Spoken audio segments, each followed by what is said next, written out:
Hello there, and welcome to this sleepy science zone. I'm so glad you're here tonight.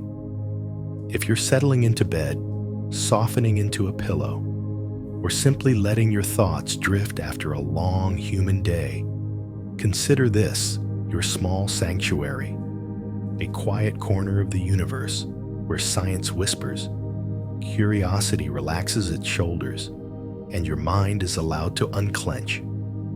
Before we wander into the landscapes of dreams and the mysterious sleeping brain, let's begin gently, but with a spark of wonder strong enough to capture your attention, even as your eyelids grow heavier.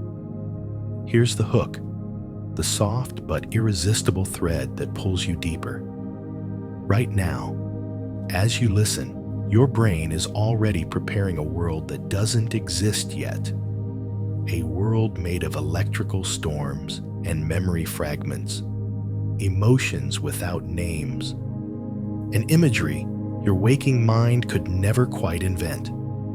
And tonight, we're going to explore why the brain creates these vivid, impossible, deeply personal stories every night. Why consciousness dissolves and reforms in strange shapes. Why sleep, far from being an inert state, is one of the most active and creative phases of your entire existence. Just in the next few moments, you'll discover that your sleeping brain is not resting at all. It's rehearsing, repairing, reorganizing, dreaming in electrical brushstrokes.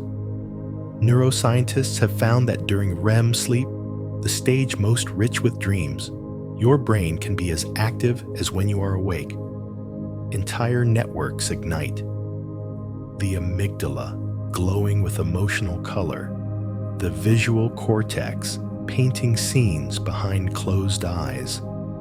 The motor cortex firing signals to muscles that have been safely switched off to keep you still.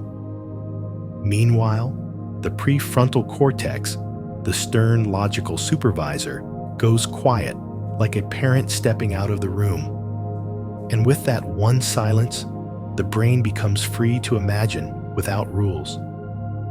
If you stay with me for the next minute and a half, I promise you two things. First, you'll understand dreams in a way that feels both scientific and deeply human, grounded in decades of neuroscience research. And second, you'll feel your entire system soften, as though something inside you finally has permission to rest. Because this isn't just a lesson, it's a winding path towards sleep, a slow descent from the bright surface of thought into the warm, hidden chambers of the mind. So take a quiet breath.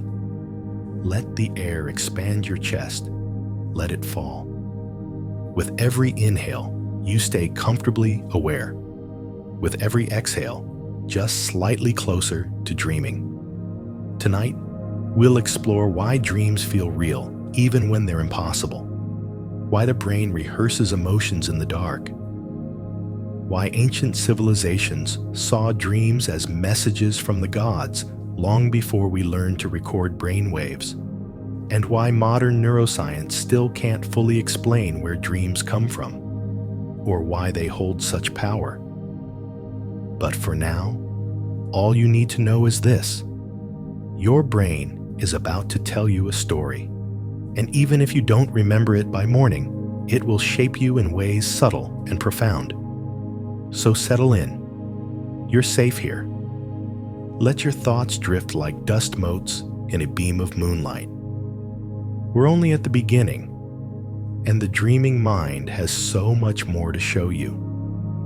A dream is deceptively simple to describe, yet astonishingly complex to understand.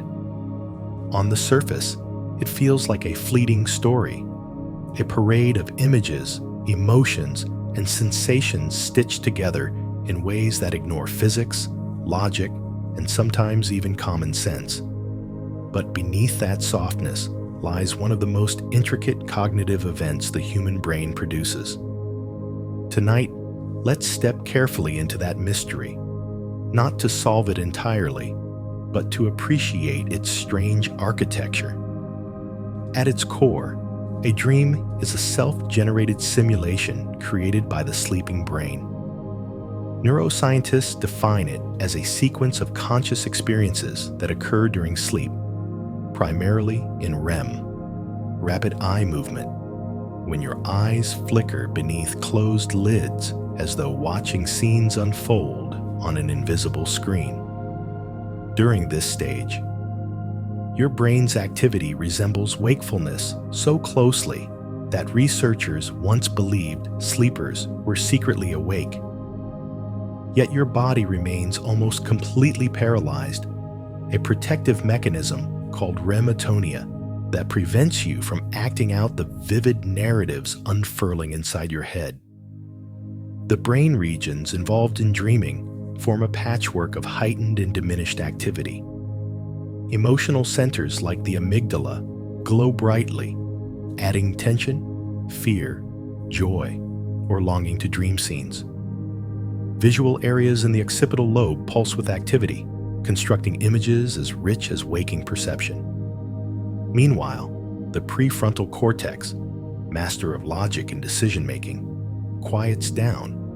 With its influence muted, your brain becomes a playground for irrationality, where time loops, landscapes shift, and characters appear from nowhere.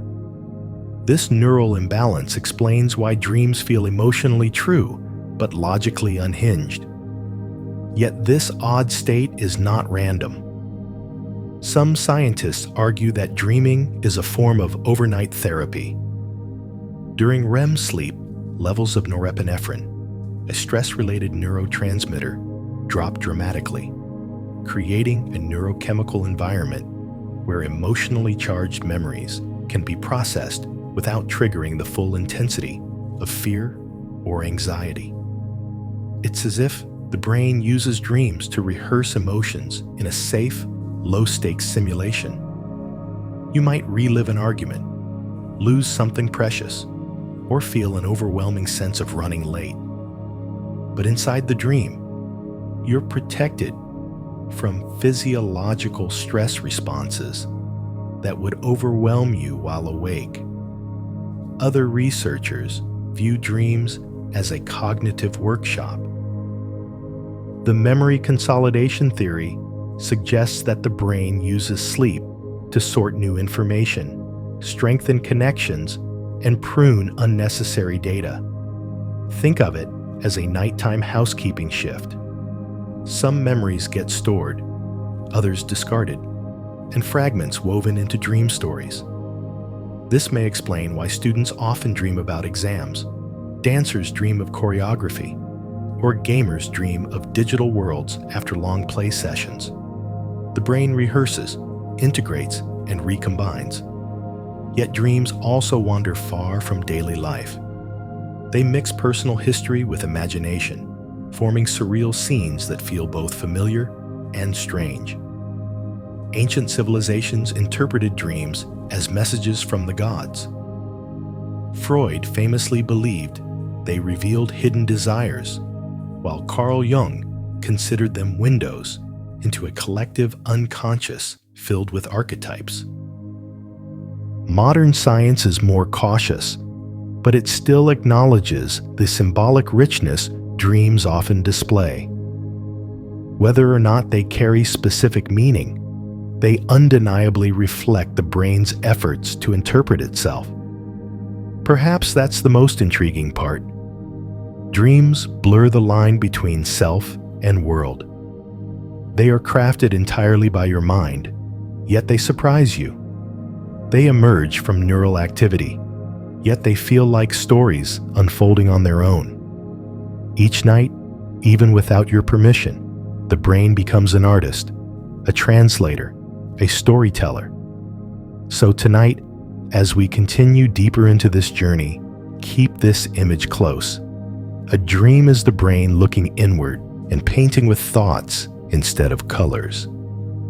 And you, the dreamer, are both the artist and the audience, wandering through a world made of memory, emotion, and imagination, stitched together in the dark. Long before neuroscience, electrodes, and sleep labs, humans looked at dreams with a mixture of awe, fear, and reverence. Tonight, let's drift backward through time and step into the earliest interpretations of the dreaming mind. Because understanding how ancient people viewed dreams reveals something still true today. Even without science, humans sensed that dreams carried weight, mystery, and meaning. Picture ancient Mesopotamia, around 3000 BCE. People believed dreams were literal messages delivered by gods, ancestors, or supernatural forces.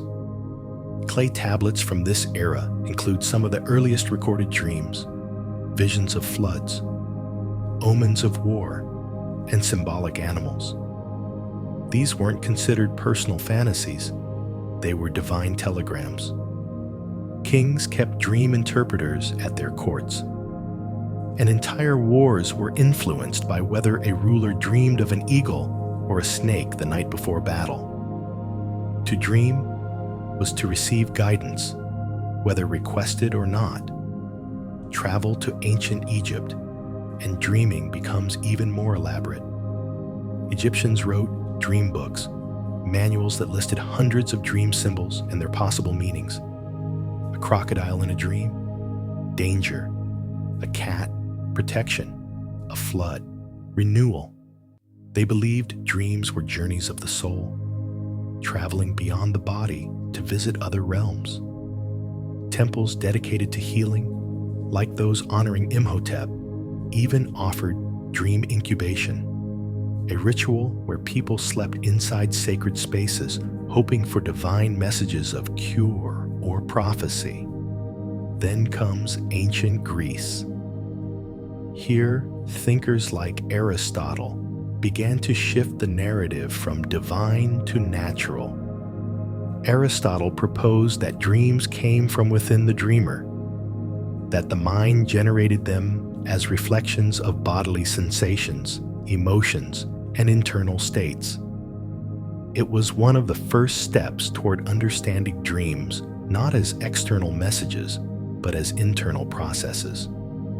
Still, ancient Greeks continued to treat dreams as meaningful.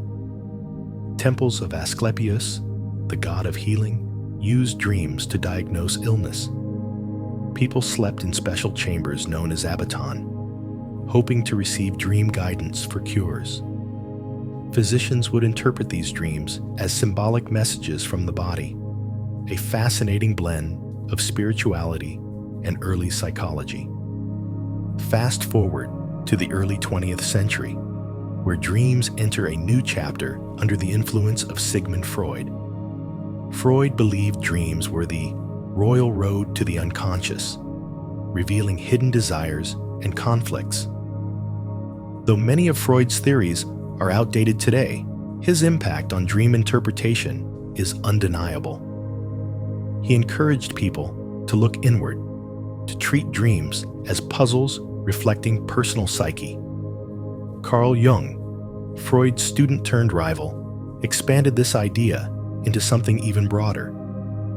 Jung proposed the concept of the collective unconscious, suggesting that certain dream symbols are universal, archetypes shared across cultures and time.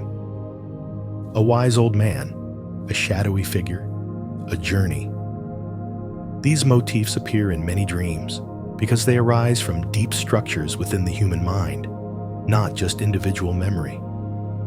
What's remarkable is that across all of history, no matter where you look, Mesopotamia, Egypt, Greece, Freud's Vienna, one belief remains constant: dreams matter.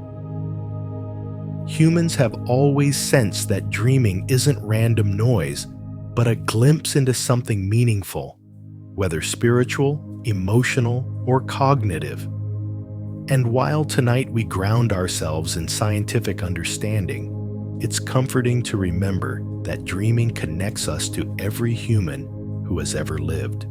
Each night, when you close your eyes and wander into your inner world, you walk the same path kings, philosophers, and healers once did, trying to understand the strange and beautiful stories the mind tells in the dark. To understand dreams, we must first understand the structure of sleep itself, a beautifully organized rhythm that cycles through stages like movements in a symphony. Sleep isn't a single state. It is a shifting landscape, transitioning between depth and lightness, silence and hidden activity, stillness and neural fireworks. Tonight, let's travel through the 4 major stages that shape the architecture of your night. Sleep is divided into 2 broad categories, non-REM and REM. Non-REM sleep has 3 stages, N1, N2, and N3, each with its own unique brain patterns and physiological effects. REM sleep, the stage most associated with vivid dreaming, is the 4th movement of the cycle. Let's begin with N1, the threshold between wakefulness and sleep. This is the moment when your thoughts loosen and drift, when your body softens, and you may feel as though you're sinking or floating. Brain waves shift from alert beta waves to slower theta waves. If someone wakes you during N1, you might insist you are never asleep. It is a fragile doorway, a gentle letting go. Next comes N2, where your heartbeat slows, body temperature drops, and external awareness fades. The brain produces unique patterns known as sleep spindles, rapid bursts of electrical activity, and K-complexes, sharp waveforms that protect your sleep by filtering out stimuli. A car horn outside, a distant door closing. Your brain decides what to ignore. You'll spend about half the night in N2. It is the quiet workhorse of rest. Then we descend into N3, also called deep sleep or slow wave sleep. This stage is a sanctuary of restoration. The brain generates slow, high-amplitude delta waves, and the body focuses on repair, rebuilding tissues, strengthening bones, regulating immune function. If someone wakes you during N3, you'll feel disoriented or groggy. Children experience more N3 sleep, which is why they grow rapidly. Growth hormone peaks here. But the most mysterious stage is REM sleep, the dream factory. During REM, the brain becomes astonishingly active. Oxygen consumption increases, heart rate rises slightly, the visual cortex ignites, and yet the muscles of your body go limp under the influence of rematonia, a protective paralysis that prevents you from acting out your dreams.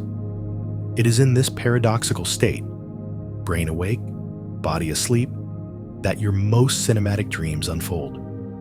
Each full cycle of N1, N2, N3, REM lasts about 90 minutes, and you repeat this sequence 4 to 6 times per night. Early cycles contain more deep sleep. Later cycles contain longer REM phases, sometimes stretching up to an hour before dawn. That's why dreams become more vivid toward morning. Sleep stages are more than biological mechanics. They influence how you think, feel, remember, and heal. When this architecture is disrupted by stress, caffeine, light exposure, or irregular schedules, dreams shift too. They become fragmented, intense, or harder to recall. So tonight, as you drift from wakefulness into N1, then N2, then deep into N3, and finally into the shimmering world of REM, know that your brain is not shutting down. It is performing a delicate and essential dance. A dance that has shaped every night of your life, even the ones you don't remember. Dreams have a peculiar power. They convince you. Even the strangest, most implausible scenes feel absolutely natural while you're inside them. You might breathe underwater, argue with a penguin wearing pajamas, Or take a math exam in a room made of melting clocks, and none of it triggers suspicion until you wake up.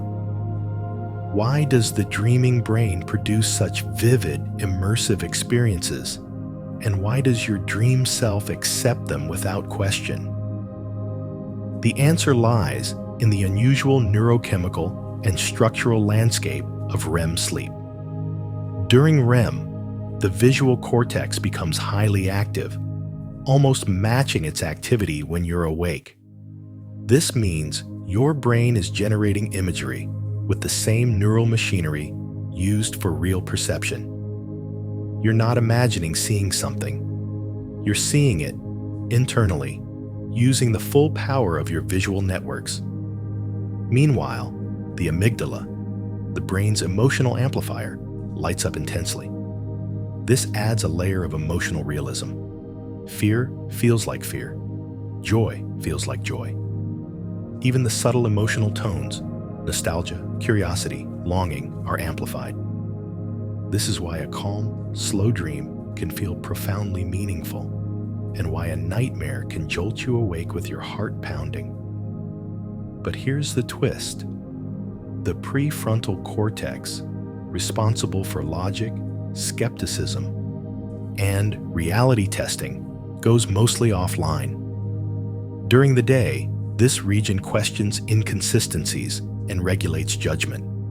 But in REM sleep, that internal fact-checker steps out of the room. Without it, you rarely question the impossible scenarios unfolding around you. Neurochemically, REM is also unique. Levels of norepinephrine, a stress-related neurotransmitter, drop sharply during this stage. This dampens your physiological fear response, even when dream content is threatening. It's partly why dreams can present emotionally intense scenarios without fully overwhelming you.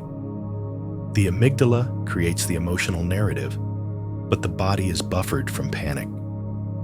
Another key factor is memory. REM sleep activates parts of the hippocampus, but not in the typical way.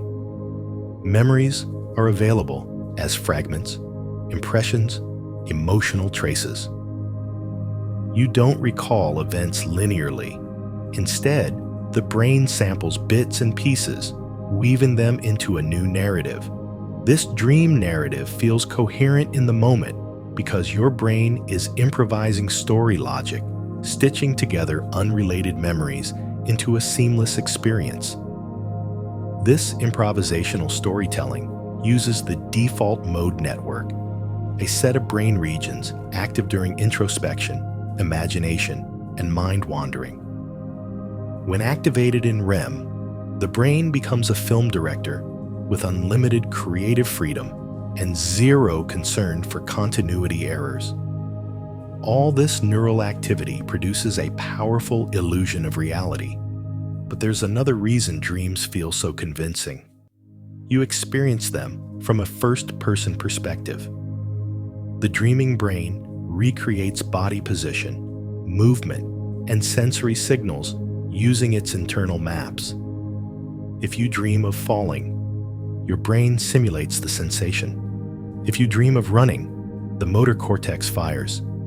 Even though your body is safely paralyzed, dreams feel real because, in many ways, they are real. Real neural activity, real emotion, real imagery. The only missing element is the external world.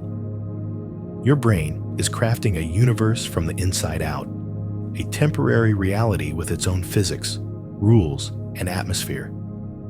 Tonight, as you drift deeper into these ideas, let this thought settle softly. Your dreaming mind isn't trying to deceive you. It's simply doing what it always does, creating meaning, stitching together memory and imagination, letting emotion speak in a language full of imagery and sensation. Dreams feel real because they arise from the same machinery that shapes your reality when you're awake. And for a few hours each night, you get to live in the strange, beautiful world that only your mind can build. Every moment of your sleep is accompanied by an intricate symphony of brain waves, electrical rhythms pulsing through millions of neurons.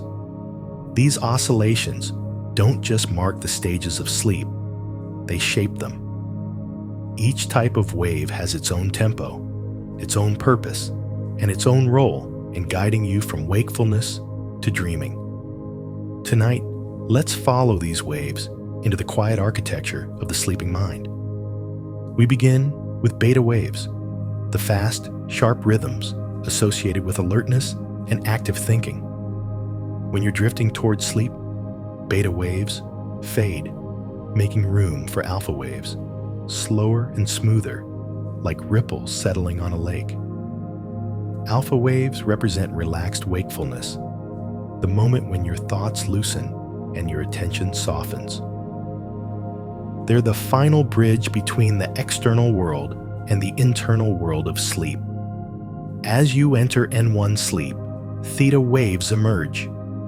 These are even slower and more fluid, often associated with creativity, intuition, and the early stages of dreaming.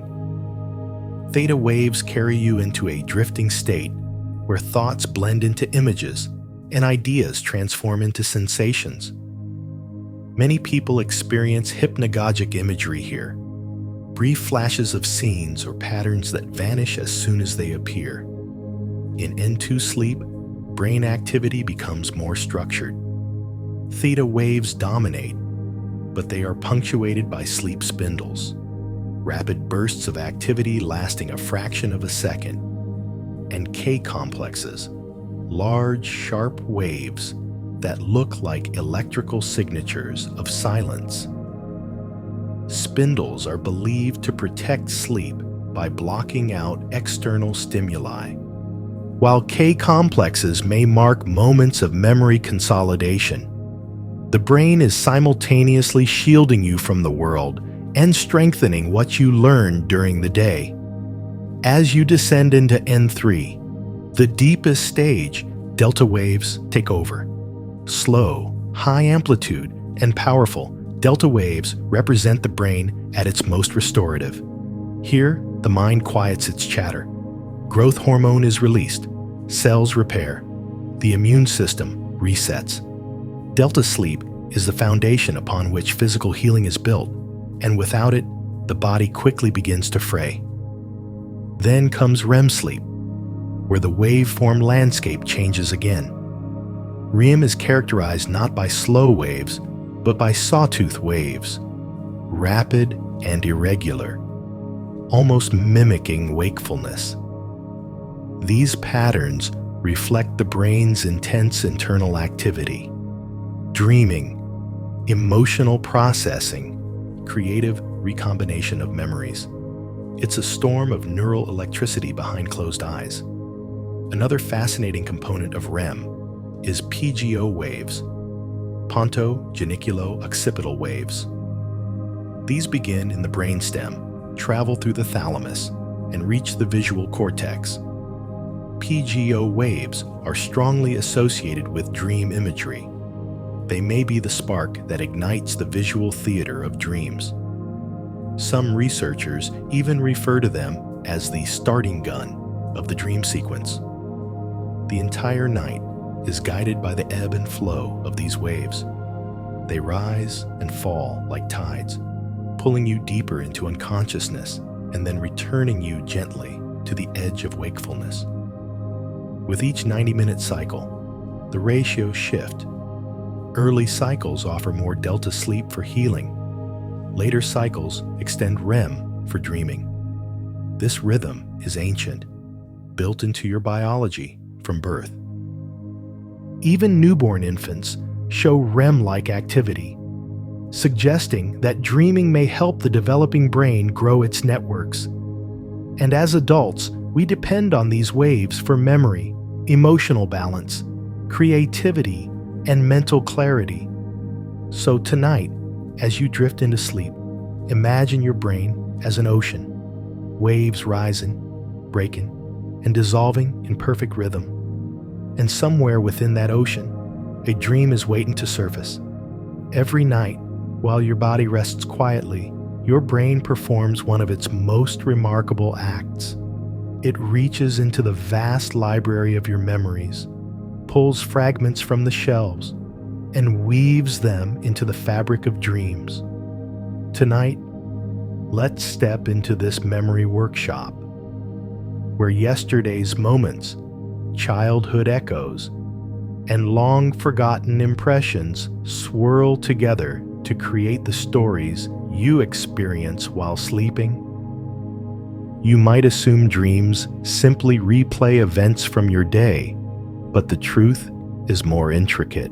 Neuroscientists studying memory consolidation have discovered that during sleep, particularly slow-wave sleep, N3, and REM sleep, the brain reorganizes information like a meticulous archivist. It strengthens important memories, prunes redundant ones, and integrates new knowledge into existing networks. This process is guided by the hippocampus, a seahorse-shaped structure essential for forming and stabilizing memories. During slow-wave sleep, the hippocampus repeatedly replays recent experiences in fast, coordinated bursts, called sharp-wave ripples. These bursts help transfer memories from temporary storage into long-term cortical networks. But this replay is not a perfect recording. It's more like a remix, emphasizing emotional or personally relevant aspects. By the time the information reaches REM sleep, it has already been reshaped. That's where dreaming steps in. REM sleep offers a unique neurochemical environment. Lower levels of norepinephrine reduce stress responses, while acetylcholine levels rise, boosting cortical activation. This combination allows the brain to take those memory fragments and creatively recombine them, often blending them with older memories or pure imagination. This is why your dreams may include familiar faces in unfamiliar places or events that defy logic, but still feel emotionally true. Imagine a painter selecting colors from different palettes, some from yesterday, some from childhood, some from deep subconscious patterns, and applying them freely onto an empty canvas. Your brain does something similar.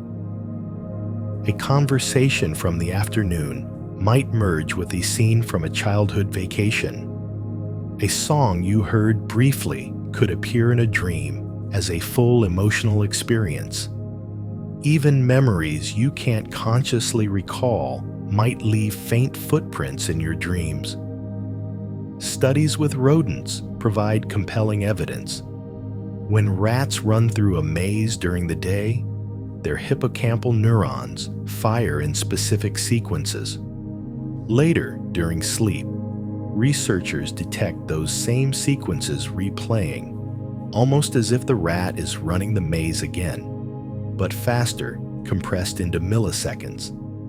And during REM sleep, the sequences become scrambled, suggesting creative recombination similar to human dreaming. Another fascinating aspect is emotion. Memories charged with feeling, joy, fear, guilt, longing, are more likely to appear in dreams. The amygdala's heightened activity during REM infuses dreams with emotional color, making certain memories stand out. This may explain why stressful events often reappear in dreams, not as exact replicas, but as metaphors or symbolic scenes. In this way, dreams serve multiple purposes at once. They help stabilize memories, soothe emotional wounds, and explore simulated scenarios for problem solving. Even dreams that feel nonsensical may be part of the mind's effort to integrate complex experiences. Think of it this way. Each night, your brain conducts a meeting between your past and your present. Fragments of your life, big and small, gather around a table in the dark. Some rise to speak. Others whisper from the edges, The result is a story crafted entirely for you, shaped by who you are and who you are becoming. So if you've ever wondered why your dreams borrow so heavily from memory, the answer is simple and profound. Your mind is learning while you sleep. Dreams are not random. They are reflections of your inner world, rearranged in ways that help you grow, heal, and understand yourself. Dreams are not just cognitive puzzles or memory mosaics. They are emotional journeys. And tonight, we're going to explore why dreaming plays such a powerful role in your emotional well-being, sometimes soothing old wounds, and other times stirring feelings that linger long after the morning light. One of the most important discoveries in dream science is the emotional function of REM sleep. During REM, the amygdala, the brain's emotional amplifier, is highly active. But here's the fascinating part: levels of norepinephrine, a neurotransmitter associated with stress and fear, drop dramatically. This creates a state where the brain can revisit emotionally charged experiences without triggering full physiological panic. Think of REM as emotional exposure therapy built into your biology. The brain replays experiences that carry unresolved emotion, an argument, a fear, a regret, a longing, and processes them in a safe, muted environment. This allows you to confront emotional content with lowered defenses, gently rewriting the emotional tone attached to certain memories. Studies from Dr. Matthew Walker's lab at UC Berkeley show that subjects often experience reduced emotional reactivity to stressful events after a full night of sleep, especially REM-rich sleep. It's as if dreams lift the sharp edges off emotional experiences. When you wake, you still remember the event, but it feels less raw. This might explain why people who are grieving often dream of those they have lost. The dream may be bittersweet, but it provides an emotional bridge, a way for the mind to process absence, longing, and love in a symbolic way. These dreams are not just memories in costume. They are emotional conversations between you and your inner world. Nightmares, on the other hand, represent emotional processing gone awry. When REM is disrupted by trauma, stress, sleep deprivation, or irregular sleep cycles, the brain struggles to complete its emotional work.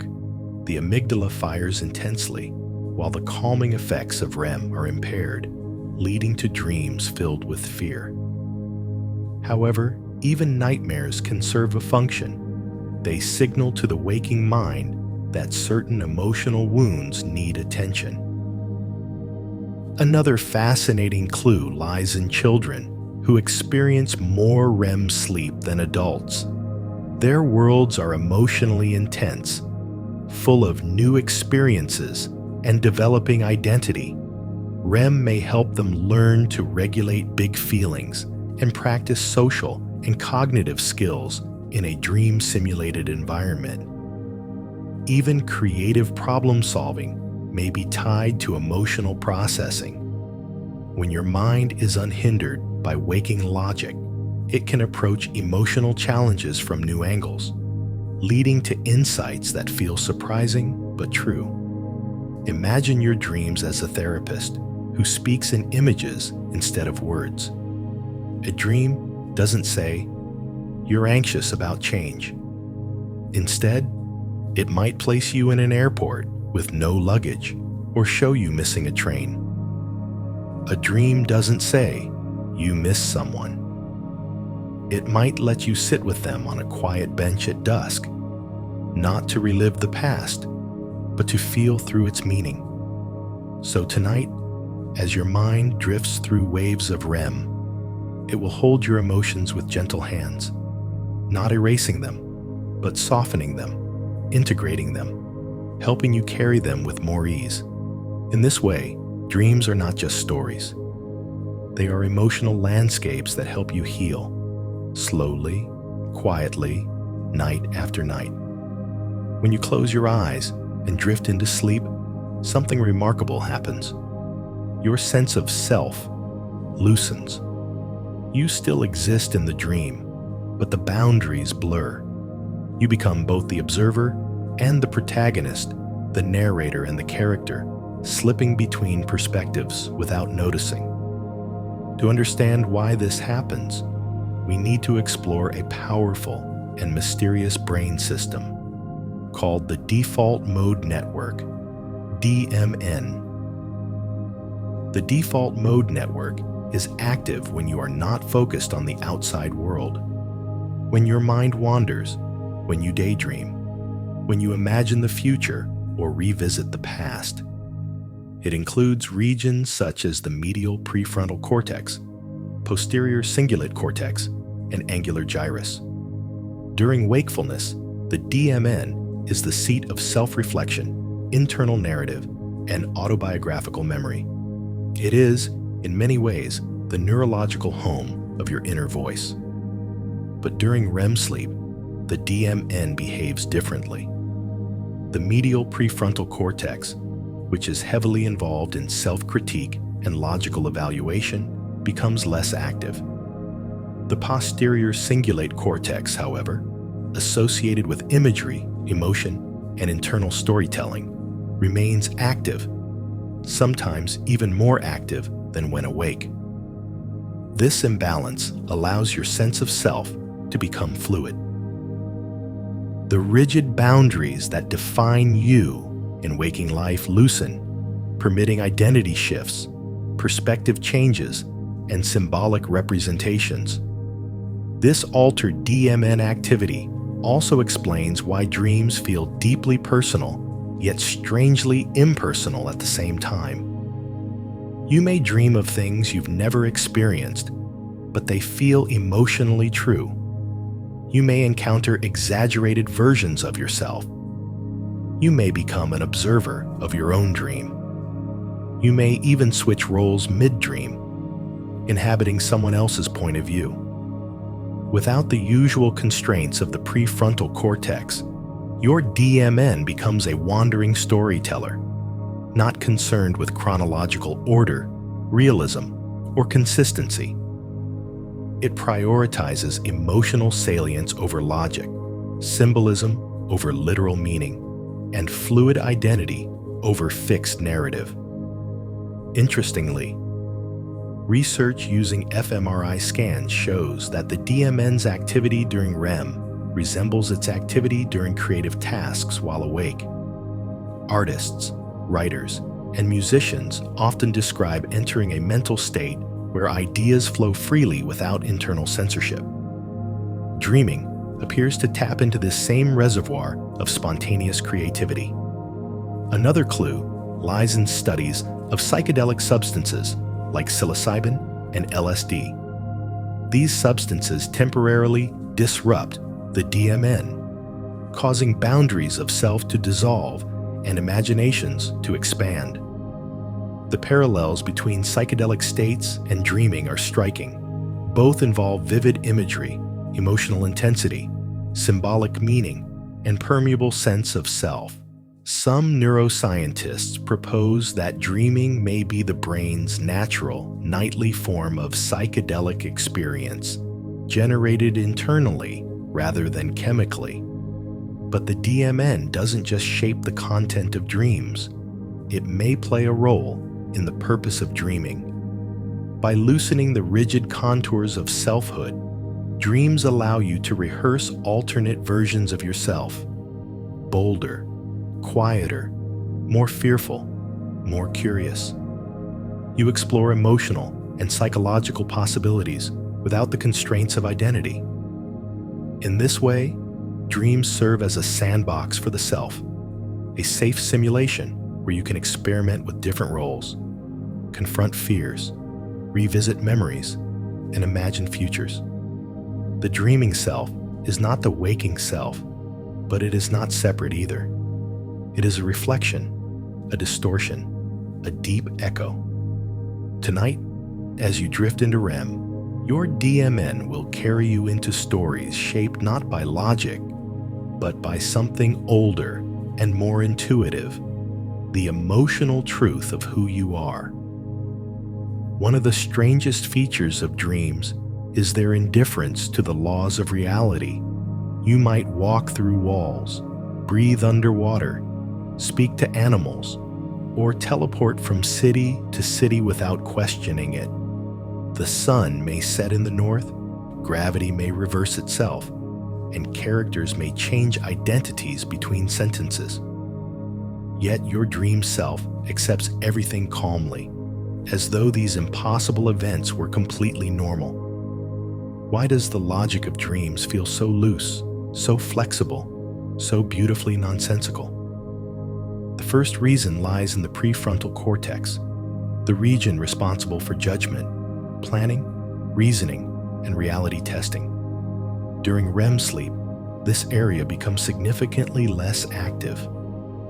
Without its steady supervision, the brain no longer filters out contradictions or implausibilities. The result is a narrative that flows without resistance, unconcerned with consistency. But incoherence is not a flaw, it is a feature. Dreams prioritize meaning and emotion over coherence. They are built on associative logic rather than linear reasoning. Instead of following chains of cause and effect, dreams move through webs of emotional connection. If a dream shifts abruptly from your childhood bedroom to an unfamiliar beach, it is not because the dream is random. It's because something about those two scenes is linked emotionally or symbolically within your mind. The brain regions responsible for sensory imagery also contribute to this surreal quality. The visual cortex fires intensely during REM, but without stabilizing input from the outside world. It fills in gaps spontaneously, creating shifting landscapes and ambiguous figures that transform without warning. The motor cortex fires too, but your body is immobilized by REM atonia, creating an uncanny sense of movement without motion. Neurochemically, dreaming occurs during a unique cocktail of high acetylcholine and low norepinephrine. This mixture enhances imagination while weakening logical constraint, allowing creativity to flourish untethered. In this state, the brain becomes a surrealist artist, blending symbols, emotions, and memories in unconventional ways. There is also evidence that dreams use metaphor to communicate emotional truths. A dream about missing a train might symbolize anxiety about missed opportunities. A dream of flying could reflect liberation or ambition. A dream of being chased may represent unresolved tension. These metaphors emerge naturally when the brain is free from literal thinking. Interestingly, children dream even more fantastically than adults, likely because their prefrontal cortex is still developing. Their dreams reflect a world where imagination reigns and reality is fluid. Even nightmares, though frightening, operate under this symbolic logic. They amplify emotional concerns into exaggerated imagery, not to scare you, but to process unresolved feelings. The nonsense of dreams is not nonsense at all. It is a different kind of sense-making, one that operates on emotional resonance rather than rational structure. It speaks in images instead of sentences, symbols instead of logic.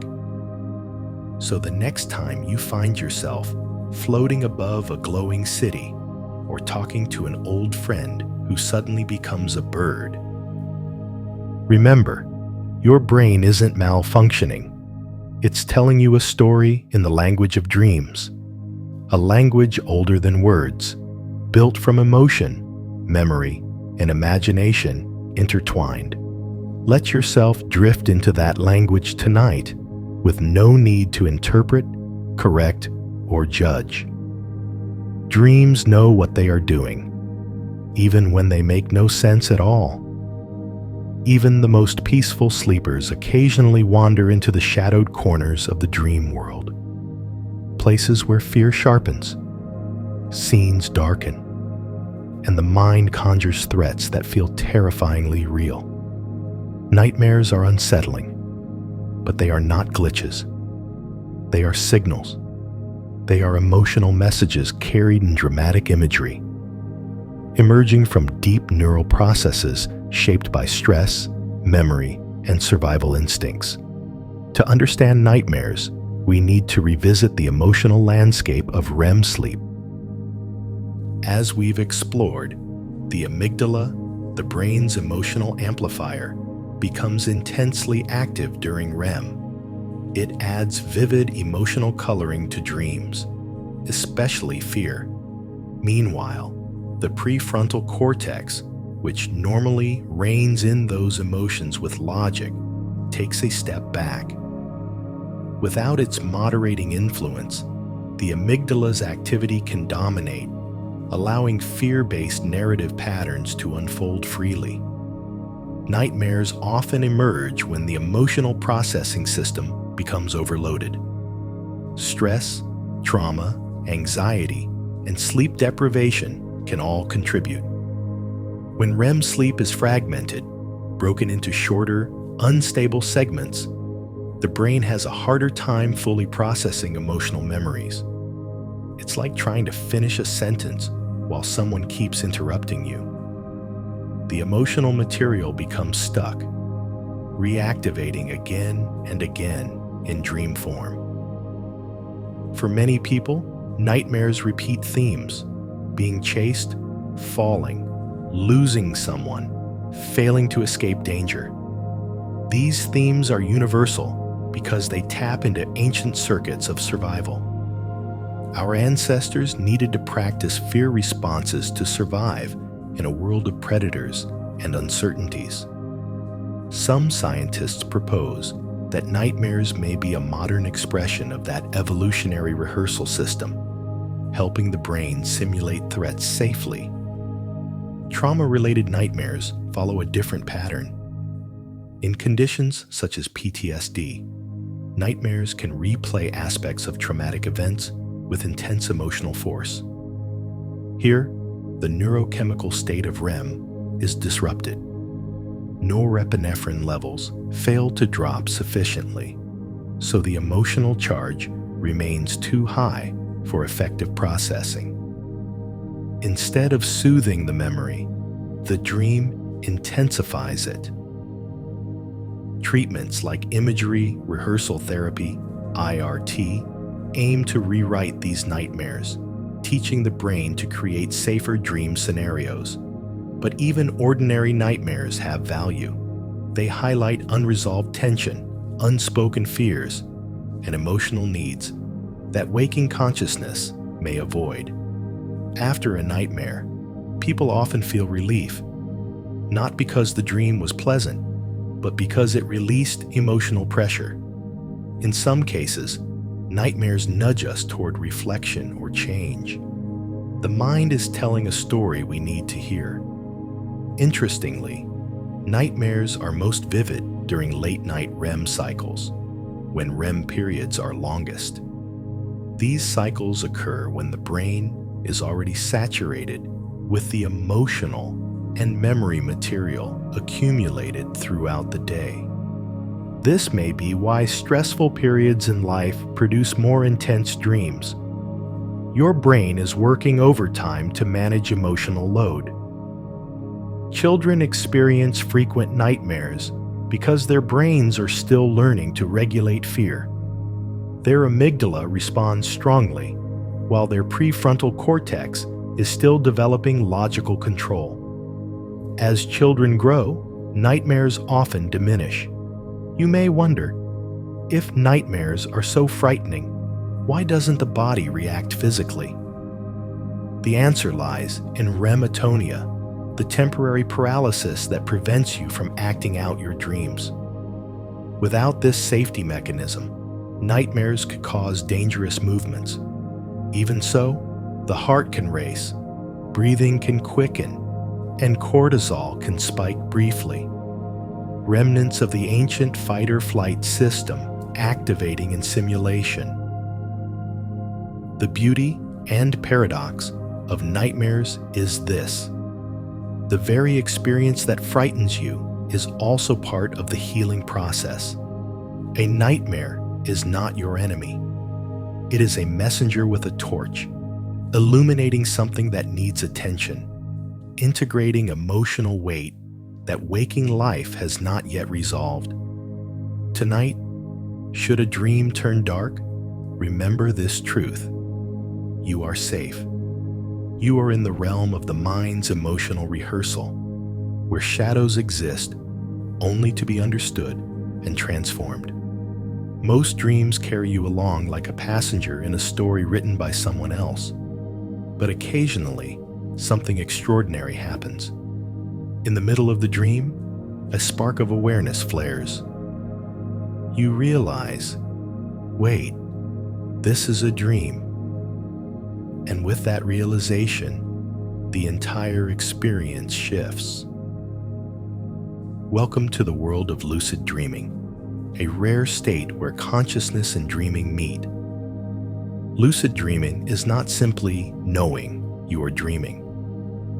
It is a hybrid brain state where elements of wakefulness blend with REM sleep, creating a unique fusion of vivid imagery and conscious control. Neuroscientists have found that during lucid dreams, parts of the prefrontal cortex, the region responsible for self-awareness and decision-making, reactivate. This awakening within sleep gives dreamers the ability to reflect, choose, and sometimes influence the dream narrative. But how does the brain achieve this unusual state? During typical REM sleep, the prefrontal cortex is quiet. In a lucid dream, it lights up just enough to provide awareness, but not enough to break the dream entirely. The brain remains in REM, generating vivid imagery through the visual cortex, but adds a thin layer of consciousness. It's like opening a window during a storm. You let in just enough light to see what's happening without stopping the rain. Lucid dreaming often begins with a trigger, an anomaly that alerts the dreamer. Maybe a clock shows impossible numbers. Maybe gravity bends. Maybe a familiar person speaks with an unfamiliar voice. These inconsistencies can activate fragments of metacognition, the ability to think about your thinking, leading to realization. Once aware, dreamers can sometimes steer the dream. Some choose to fly, explore stunning landscapes, or create impossible scenarios. Others use lucid dreams for emotional healing, confronting fears, processing memories, or interacting with symbolic figures. Therapists have explored using lucid dreaming techniques to treat recurring nightmares by helping patients take control within the dream. Scientific studies using EEG and fMRI show that lucid dreamers can communicate with researchers during the dream by moving their eyes in pre-agreed patterns.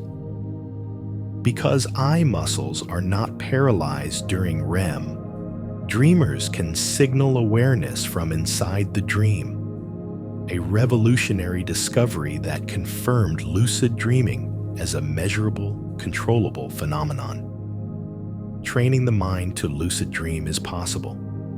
Techniques include reality checks during the day, maintaining a dream journal, and practicing mild, mnemonic induction of lucid dreams. These practices strengthen metacognitive awareness, making it more likely to activate during REM. Experienced lucid dreamers often report transitions that feel like stepping through a veil, from unconscious dreaming into waking-style clarity set within a dream world. But lucid dreaming is delicate. Too much excitement can break the dream, waking the sleeper. Too much control can reduce the richness of the dream narrative, making it feel flat. The magic lies in balance, being aware, but allowing the dream to unfold naturally. What makes lucid dreaming so enchanting is not the ability to fly or change scenery, but the deeper revelation that the dreaming mind is capable of consciousness. Within the theater of your own brain, you can become both actor and director, viewer and creator. So tonight, if you find yourself noticing something strange, a glowing door, a voice that echoes oddly, a scene that feels slightly too surreal, pause. Breathe.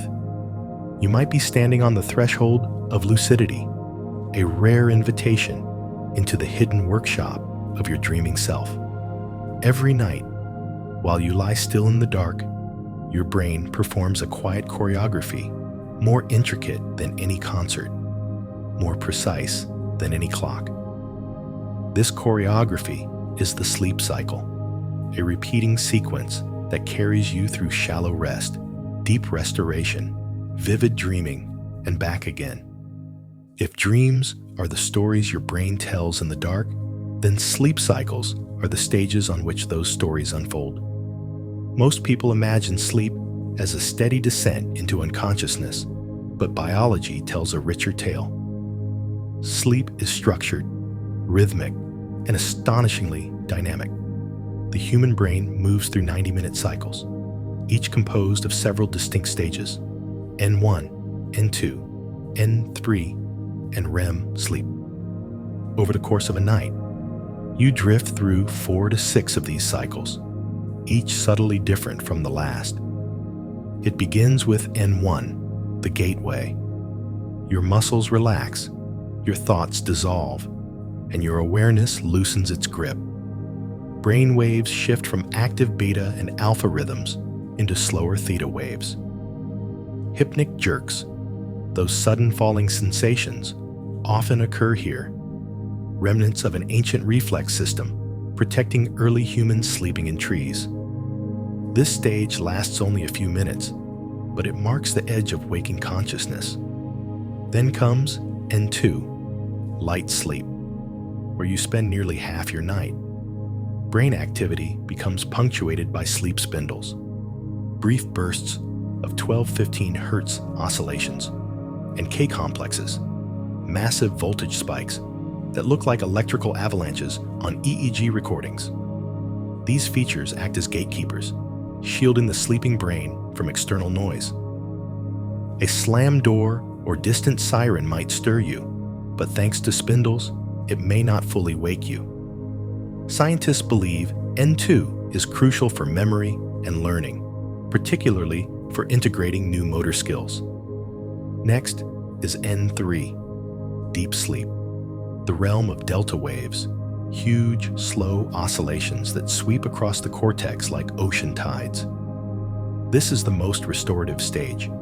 Growth hormone surges, tissues repair, immune cells proliferate, and the glymphatic system, the brain's nighttime cleaning crew, flushes metabolic waste, including beta amyloid, a protein linked to Alzheimer's disease. When someone wakes you from N3, you feel disoriented, heavy, even irritable. That grogginess is sleep inertia, evidence of just how deep the brain was working. After deep sleep comes the nightly crescendo, REM sleep. About 90 minutes after you drift off, your brain lights up again, almost as active as when you're awake. Eyes dart beneath closed lids. Breathing becomes irregular. Muscles fall limp under the protective paralysis of REM-atonia, and dreams bloom into cinematic clarity. Early REM periods are short, but as the night progresses, REM expands. By morning, REM may last up to an hour, which is why late-night dreams feel vivid, emotional, and often bizarre. What makes REM extraordinary is its neurochemistry. Levels of acetylcholine surge, fueling intense brain activation, while norepinephrine and serotonin drop, creating a unique emotional playground where memories can be reprocessed without fear overwhelming the system. This cocktail allows the amygdala to explore emotional narratives, while the prefrontal cortex, the logic center, remains subdued.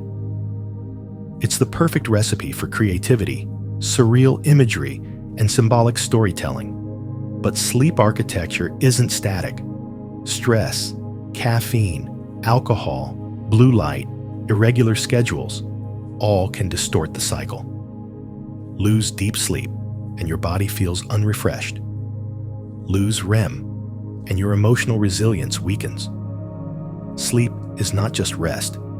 It is biological maintenance, emotional calibration, and cognitive renewal. When viewed as a whole, the sleep cycle resembles a symphony, each stage an instrument contributing to a masterpiece of restoration.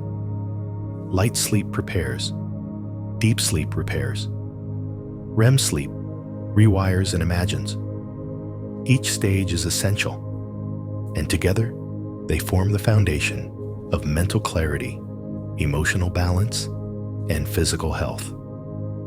So tonight, as you settle into bed, remember, beneath the quiet surface of your closed eyes, a magnificent performance is already being prepared, a rhythm older than language, as vital as breath. Memory is not a filing cabinet. It is a living, breathing biological process that constantly reshapes itself. And some of the most important work happens while you sleep. Dreams, far from being random nonsense, are deeply intertwined with the way your brain consolidates experiences, prunes unnecessary information, and strengthens what truly matters. To understand this, we need to explore how the brain stores memory. There are three major categories: declarative memory, facts, names, events; procedural memory, skills, movements, habits; emotional memory, feelings tied to experiences. Each type involves different brain regions, and each interacts with sleep in unique ways. During wakefulness, the hippocampus acts like a temporary storage buffer. It quickly records new experiences. Your lunch today, a conversation, a new piece of information. But this storage is fragile, designed to be short-term. At night, especially during N2 and N3 sleep, the hippocampus replays these memories, sending them to the neocortex for long-term integration. This replay is not metaphorical. Researchers have recorded neurons firing in the exact same sequences during sleep that they did during learning earlier that day. REM sleep, on the other hand, seems to reorganize the emotional tone of memories. The amygdala becomes active, but stress chemicals like norepinephrine drop dramatically. This creates a safe neural environment in which emotionally charged experiences can be reprocessed without triggering fear. It is as if the brain says, "Let's feel this again, but gently this time." This is why emotionally intense memories often feel less overwhelming after a good night's sleep. Dreams appear to be the subjective experience of this enormous behind-the-scenes work. When the brain connects new memories to old ones, blending fragments of unrelated experiences, dreams take on their surreal, non-linear quality. A hallway from your childhood might merge with last night's news story. A friend's face might appear in a setting that makes no logical sense. These combinations reflect neural integration, not randomness. Studies show that students who dream about a task, like navigating a maze or studying a complex topic perform better afterward. Musicians who dream about their instrument show accelerated learning.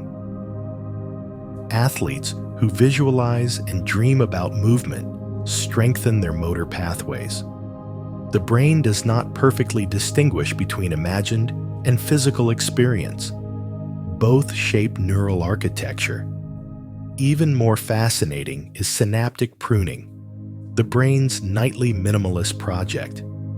During deep sleep, the brain weakens or removes connections that are unnecessary, freeing space and energy. Meanwhile, important connections are strengthened. Dreams are like echoes of this remodeling project, an artistic interpretation of the brain deciding what to keep, what to intertwine, and what to release. When people are deprived of REM sleep, emotional regulation falters, anxiety rises, memory recall weakens, creativity shrinks. The brain becomes cluttered, like a desk piled with unfinished papers. But after REM-rich sleep, emotional clarity returns. We wake with a sense of renewal, not just physically, but mentally. In this sense, dreaming is not optional, it is essential. It is the brain's nightly meeting with itself, where information is reorganized, meaning is assigned, and emotional weights are redistributed. Without dreams, the past would feel heavier, the future dimmer, and the present more confusing. Tonight, as you drift into sleep and your mind begins weaving its quiet narratives, know that something remarkable is happening beneath the surface. Every scene, every symbol, every strange transition is part of the grand choreography of memory.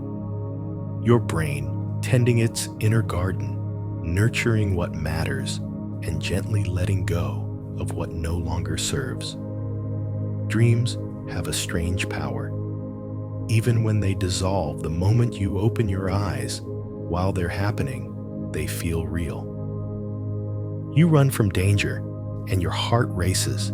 You lose something precious and feel true grief. You meet someone long gone, and the emotion is as sharp as waking life. Why does the sleeping brain conjure illusions so convincing that for a moment they become your entire universe? To answer this, we must explore how the brain builds reality in the first place. When you are awake, perception is not a direct recording of the world. It is a construction, assembled by billions of neurons interpreting signals from the eyes, ears, skin, and internal organs. The brain constantly guesses, predicts, and fills in gaps. Neuroscientists call this predictive processing.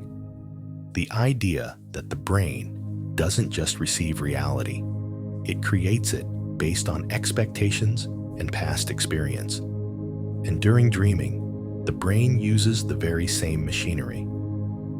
The visual cortex in the occipital lobe becomes highly active during REM sleep. These bursts of activity are nearly indistinguishable from what happens when the eyes are actually seeing something. The brain doesn't know the difference. The images it creates internally light up the same neural pathways as images from the outside world. That's why dreamscapes look so vivid, even though no light enters your eyes. The limbic system, especially the amygdala, also activates, giving dreams their intense emotional texture. Joy, confusion, longing, dread. These feelings arise from the same circuits that govern emotions in waking life. A frightening dream triggers fear, not because you are truly in danger, but because the brain's fear network has switched on inside a simulated environment. Meanwhile, the prefrontal cortex, responsible for logic and self-awareness, goes quiet. This silencing removes the editor that normally questions absurdities. In waking life, If a cat suddenly starts giving you tax advice, you'd instantly reject the scene. But in a dream, with your critical thinking offline, the impossible becomes completely acceptable. The world reshapes itself without friction, and you simply follow along. Even time behaves strangely.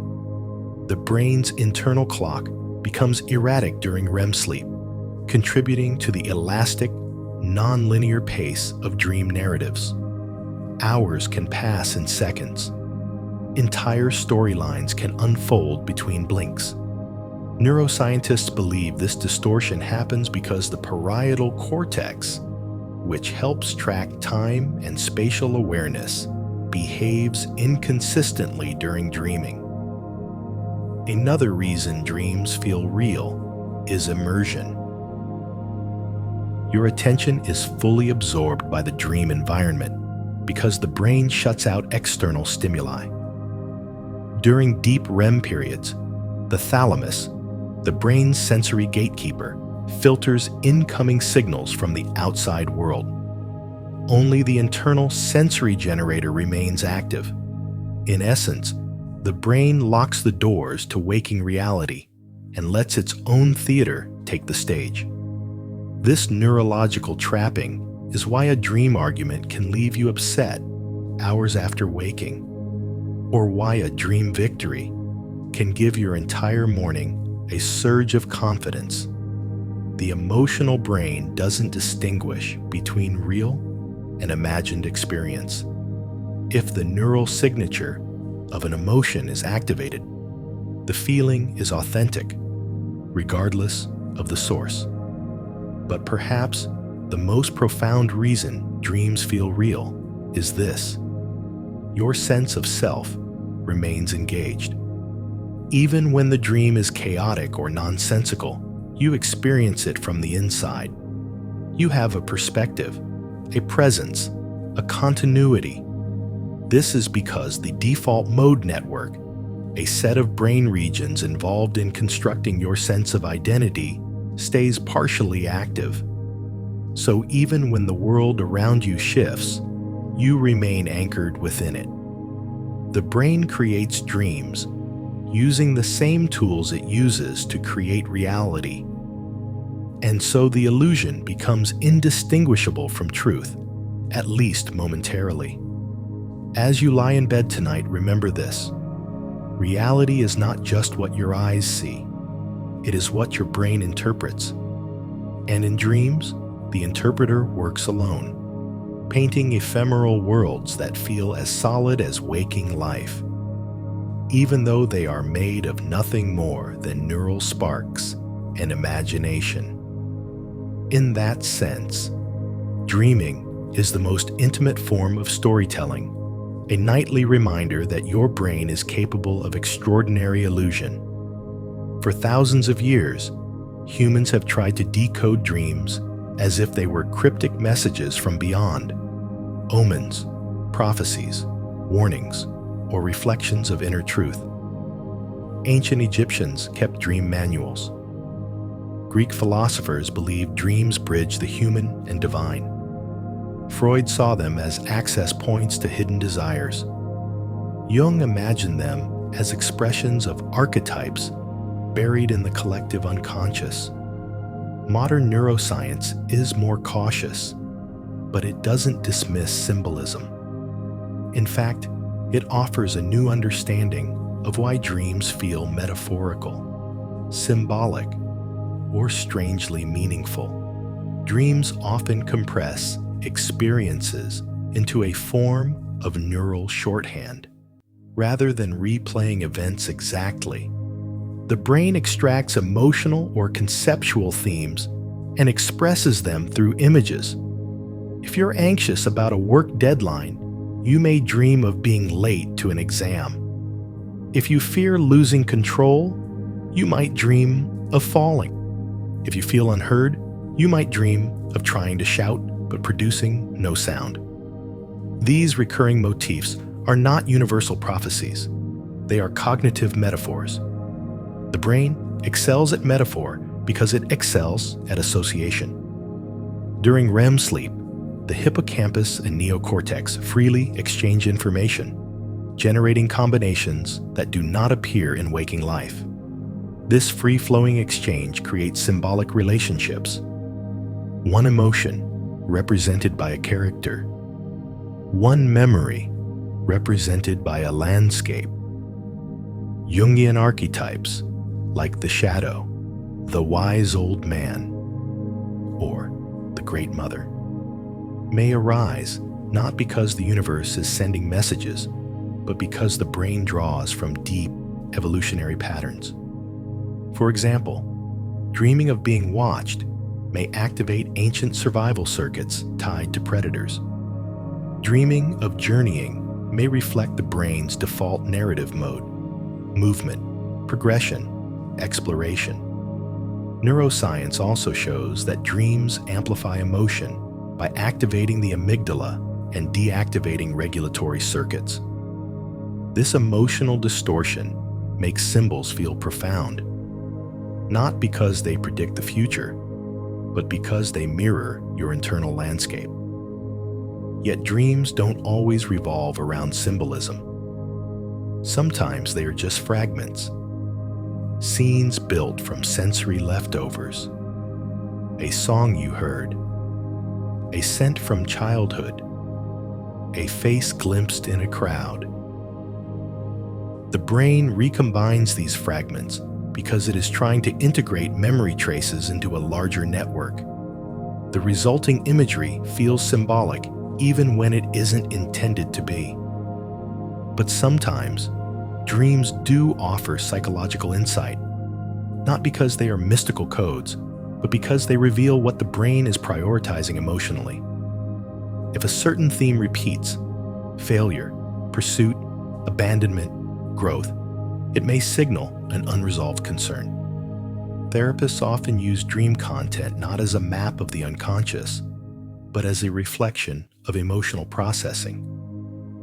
Neuroscientists studying dreaming often emphasize that dreams are a window into ongoing neural work, not messages from elsewhere.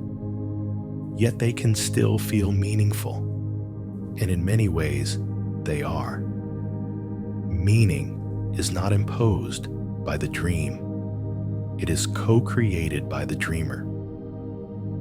When you wake with a lingering image, a doorway, a forest, a long-lost friend, that fragment may resonate because it touched something tender or unresolved within you. Dreams simplify complexity. They take tangled feelings and represent them through story, landscape, and metaphor.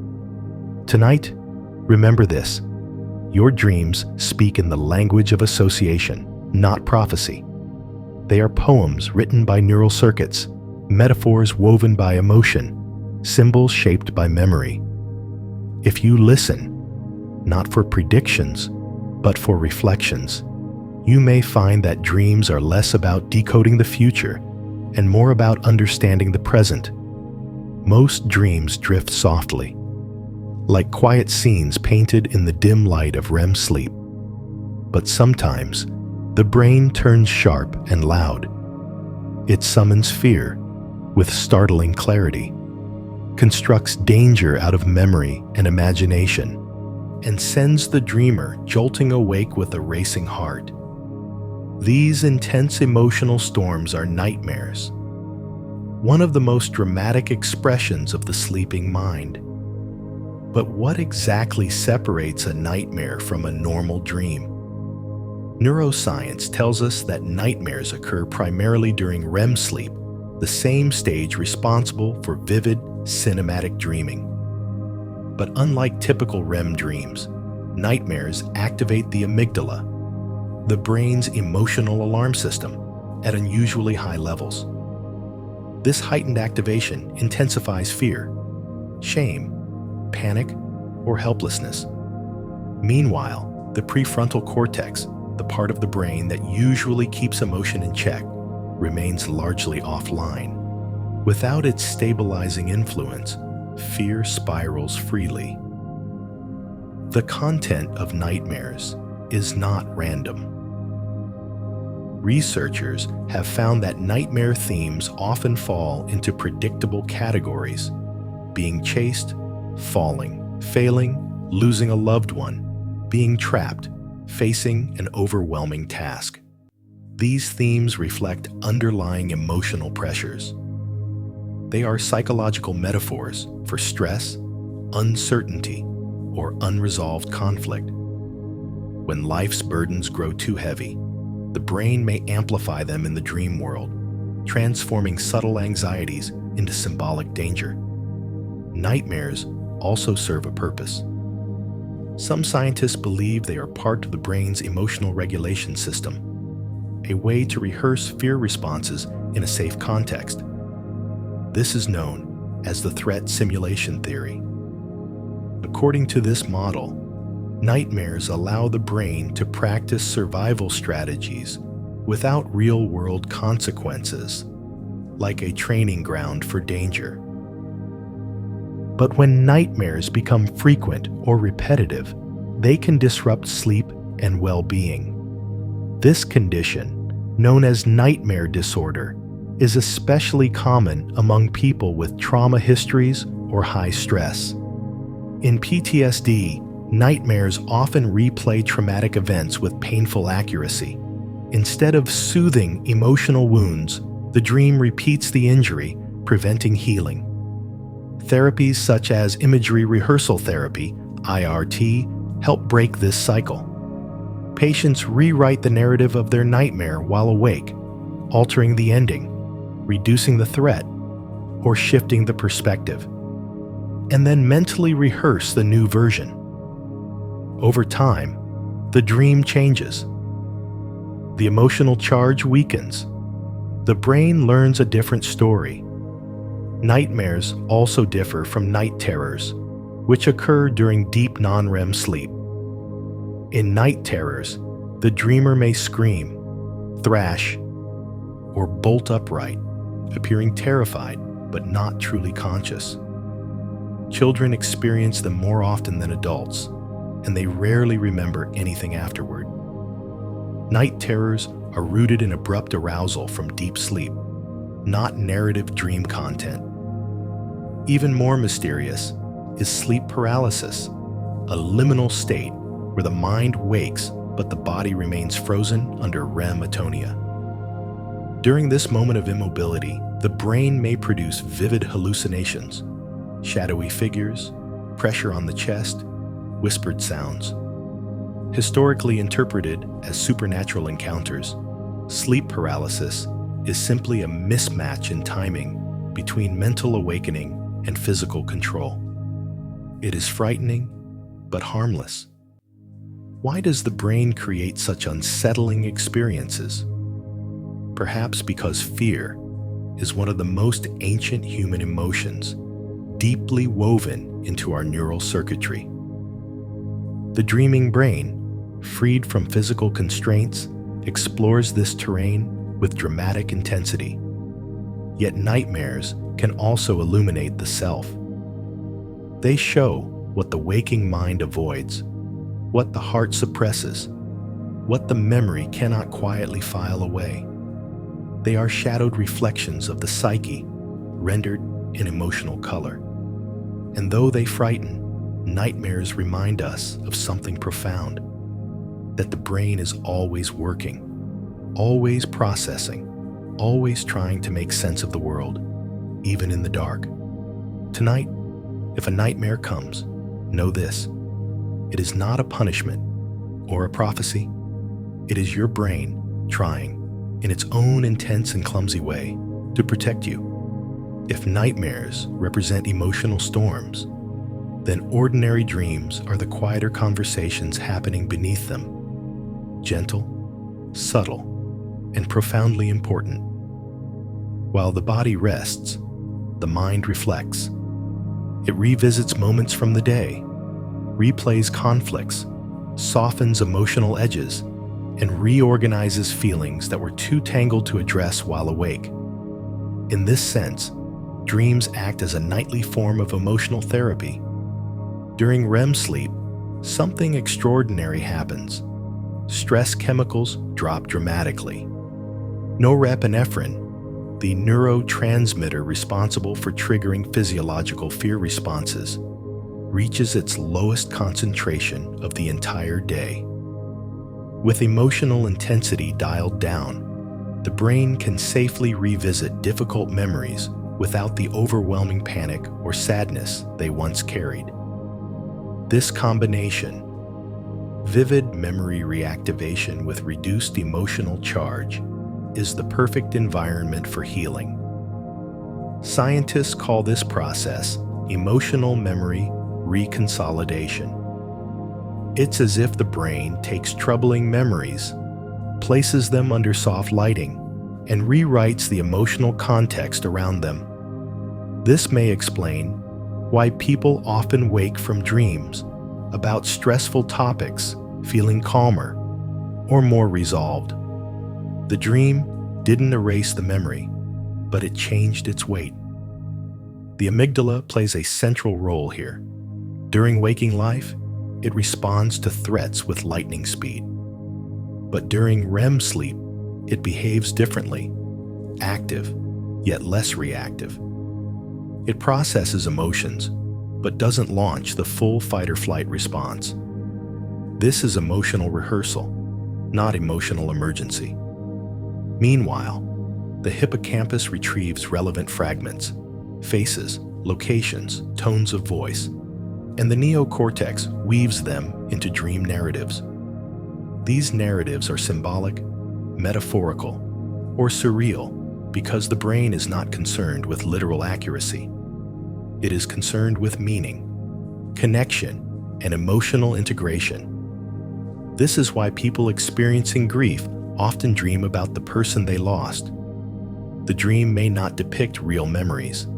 Instead, it represents the emotional landscape of mourning. Similarly, people facing major life changes, relationships ending, careers shifting, transitions unfolding, often dream of journeys, collapsing structures, or deep water. These symbols arise not from mysticism, but from the brain's remarkable ability to translate feelings into imagery. Even animals appear to process emotion through dreaming. Studies in rats show that after stressful experiences, their REM patterns change dramatically. Emotional memory appears to be a near universal function of dreaming across species. The therapeutic effect of dreaming becomes even more evident in its absence. People deprived of REM sleep show increased irritability, anxiety, difficulty concentrating, and reduced resilience to stress. Emotional balance deteriorates without the brain's nightly recalibration. In clinical psychology, therapists sometimes ask patients about their dreams not to interpret them literally, but to understand the emotional themes at play. Dreams can surface feelings we are not yet ready to articulate, providing gentle clues about the inner state. Ultimately, dreams help us feel our emotions safely, metabolize them, and integrate them into our life story. They are not simply random firing of neurons. They are emotional conversations, a quiet, private, and deeply human form of healing. Tonight, as you drift deeper into sleep, your brain will begin this delicate work. Not loudly, not dramatically, but gently, like a therapist pulling up a chair beside your subconscious, softly sorting, softening, and soothing, one dream at a time. When you close your eyes at night, drifting across the threshold of consciousness, your brain does not fall silent. Instead, it begins one of the most fascinating symphonies in biology. Different regions awaken, quieten, or shift roles entirely. Each contributes a unique voice to the dream world. A neural orchestra performing without your awareness, yet crafting experiences that feel stunningly real. To understand how dreams form, we must meet the players of this nocturnal ensemble. The first, and perhaps most important, is the pons, a structure in the brainstem.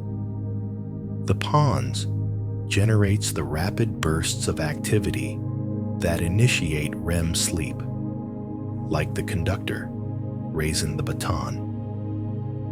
This region sends signals upward through the brain, activating visual and emotional centers while simultaneously sending downward commands to the spinal cord to induce muscle paralysis.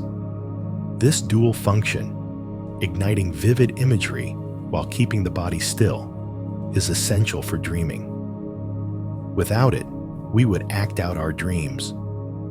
Then come the PGO waves, short for ponto-geniculo-occipital waves, some of the most mysterious bursts of neural activity in all of sleep science. These waves originate in the pons, travel to the lateral geniculate nucleus, a visual relay station, and finally reach the occipital cortex. Many scientists believe PGO waves are responsible for the visual richness of dreams, the shifting landscapes, sudden transformations, and cinematic scenes that unfold behind closed eyelids. The occipital lobe, located at the back of the brain, receives these signals and begins constructing imagery. It is the same region you use for waking vision, which explains why dreams can look so detailed even though your eyes are completely still.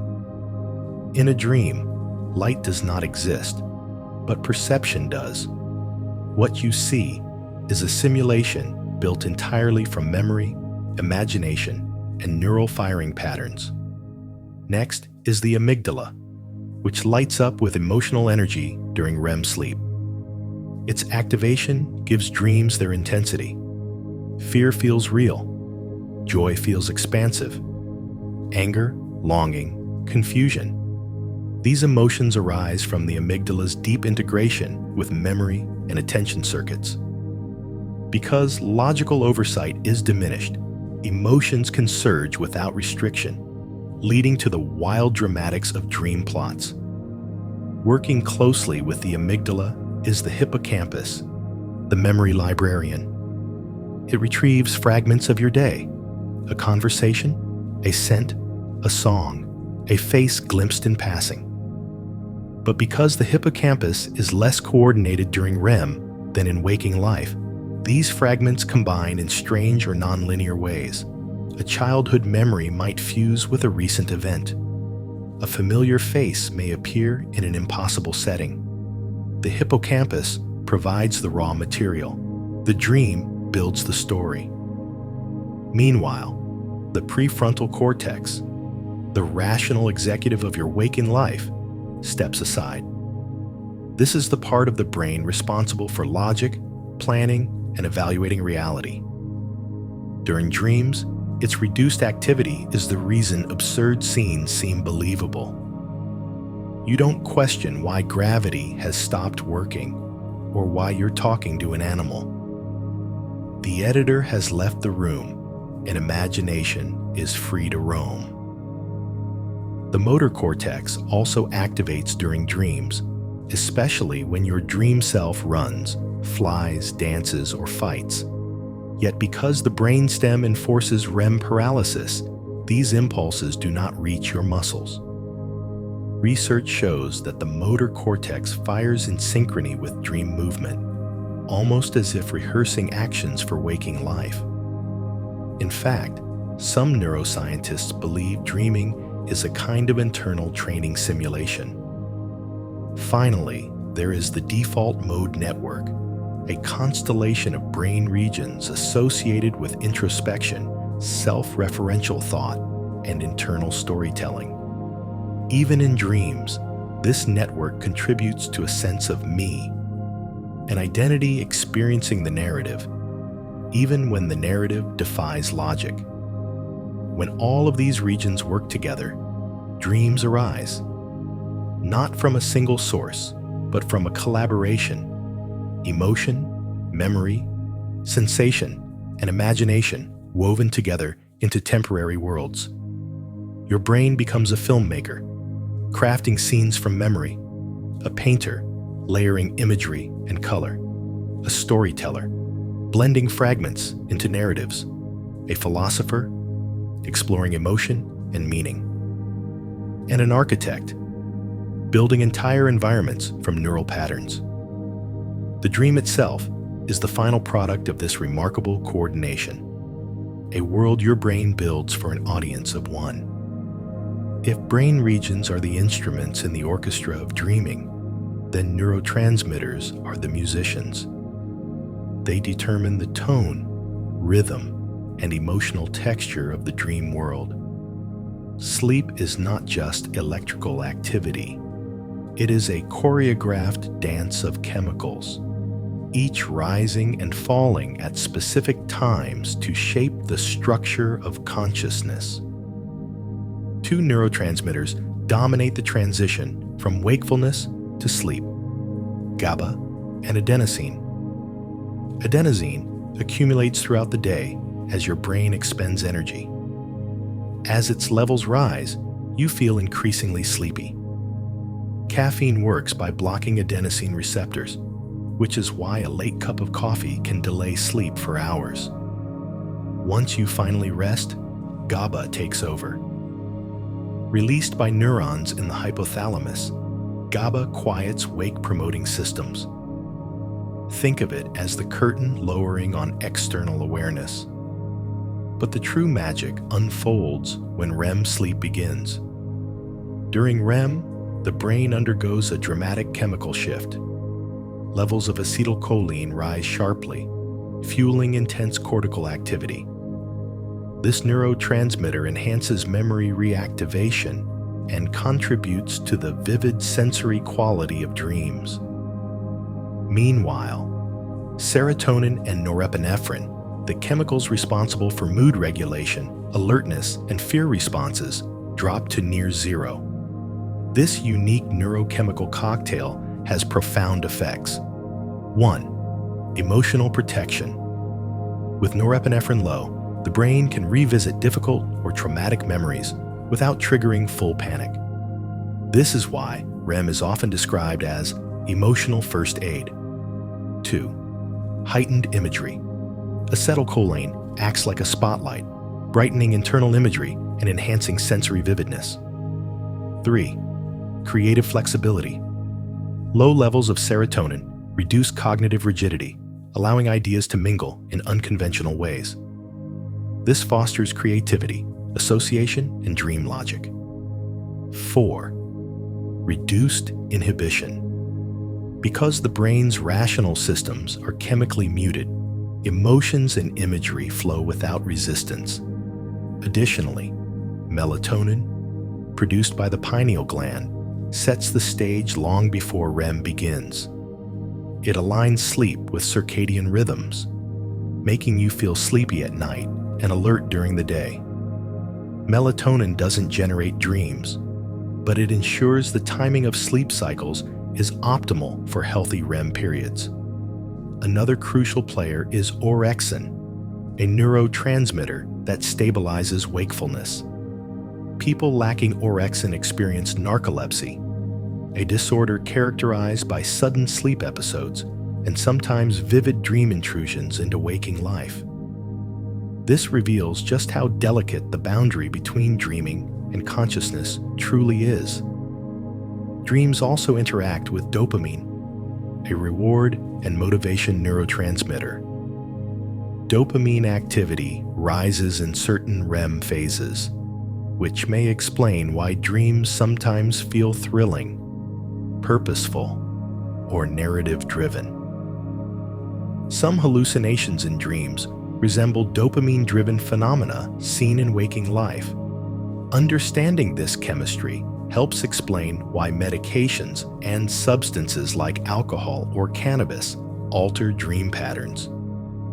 Antidepressants suppress REM sleep, often leading to REM rebounds with extremely vivid dreams. Alcohol fragments REM sleep, reducing dream recall and emotional processing. Marijuana reduces REM intensity, and withdrawal can cause a surge of intense dreaming. Even dietary patterns influence dreaming. Tryptophan-rich foods support serotonin and melatonin production, while heavy late-night meals disrupt REM flow. In every REM cycle, the brain becomes a chemically unique environment, one not found in waking life. It is a state where imagination intensifies, emotion deepens, memory reorganizes, and consciousness reshapes itself. Dreams are not merely ideas. They are chemistry sculpting experience. They are molecules composing a story. And tonight, as you slip deeper into sleep, your neural chemistry will begin its quiet transformation, setting the stage for the next dream to unfold. Most dreams feel like something happening to you, events unfolding without your control, characters appearing and disappearing, environments shifting with no explanation. But occasionally, something extraordinary occurs. You realize you are dreaming while still inside the dream.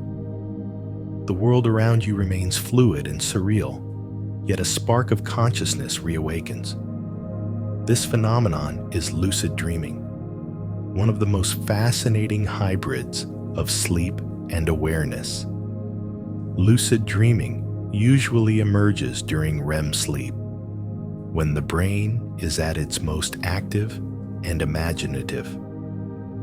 Yet the key difference lies in the partial reactivation of the dorsolateral prefrontal cortex, the region associated with self-awareness, decision-making, and critical thought. In normal dreams, this area is mostly offline, which is why the impossible feels unquestionable.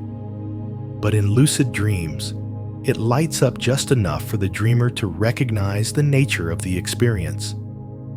The result is a very rare state in which the brain is simultaneously immersed in a dream and aware of its own dreaming. Scientific studies using EEG and fMRI have shown that lucid dreamers can even signal researchers from within their dreams by performing pre-agreed eye movements. These signals appear as measurable patterns in polysomnography, confirming that lucid dreaming is not just anecdotal. It is a genuine, measurable state of consciousness. Once awareness emerges, dreamers often report a spectrum of abilities. The ability to change the environment, the ability to fly, transform objects, or manipulate physics, the ability to confront fears or resolve emotional conflicts, the ability to observe their dream mind with meditation-like clarity. But control varies. Some lucid dreamers simply witness their awareness without altering anything. Others attempt to reshape the dream, only to cause it to collapse or shift abruptly. Maintaining the delicate balance between awareness and immersion is a skill, not a guarantee. Much research suggests that lucid dreaming can be cultivated through specific practices. One is reality testing, where individuals regularly ask themselves while awake, "Am I dreaming?" This habit can carry into sleep, triggering the moment of lucidity. Another technique is mild, mnemonic induction of lucid dreams, where the dreamer sets an intention before falling asleep. Next time I'm dreaming, I will realize I'm dreaming. There is also WBTB, wake back to bed, where a person wakes briefly during the night and then returns to sleep with heightened awareness, increasing the likelihood of lucidity. For some, lucid dreaming offers therapeutic benefits. People with recurrent nightmares can use lucidity to change outcomes, face threatening dream figures, or exit distressing scenarios. This technique overlaps with cognitive behavioral therapy and has shown promise in treating nightmare disorders. However, lucid dreaming also raises philosophical questions. What does it mean for consciousness to bloom inside a dream? If the dream world feels real and responds to your intentions, how does the brain distinguish between imagination and perception? Some researchers propose that lucid dreaming is a glimpse into the architecture of selfhood, a moment when the narrative-making mind observes its own artificial reality. Even more intriguing is the observation that lucid dreaming shares features with metacognition, meditation, and even certain psychedelic states. In all three, the mind becomes aware of its own processes. You watch thoughts arise rather than being swept away by them. You recognize that your internal world is constructed, not merely experienced. Perhaps this is why lucid dreams often feel spiritually charged or profoundly meaningful. They expose the mechanics of dreaming, revealing that the boundary between reality and imagination is thinner than we assume. But while lucid dreaming is captivating, it is still just one facet of the vast landscape of sleep. Most dreams remain unconscious, drifting and dissolving the moment we wake. Lucid dreams are like brief flashes of light in a deep ocean, rare, luminous, unforgettable. And if you ever find yourself inside one, aware and calm, and floating through a world made entirely of memory and imagination, remember this: you are witnessing the dreamer awake within the dream. Sleep paralysis is one of the most unsettling phenomena a person can experience. You wake up, or think you have, and suddenly discover that you cannot move. Your chest feels heavy. Your breathing feels shallow. Sometimes you sense a presence in the room, a shadow at the door, or a weight on the bed. The mind is alert, but the body remains frozen, trapped between consciousness and a REM sleep. Despite centuries of folklore describing demons, spirits, or supernatural intrusions, the scientific explanation is clear and remarkably consistent across cultures. Sleep paralysis occurs during a dissociated REM state. Normally, when you enter REM sleep, your brainstem activates a process called REM atonia, a full-body paralysis that prevents you from physically acting out dreams. This paralysis is protective and essential, but occasionally the timing falters. The brain becomes conscious before the paralysis has fully lifted, creating a liminal state where awareness returns, but motor control does not. This transitional state allows dream imagery to bleed into waking perception.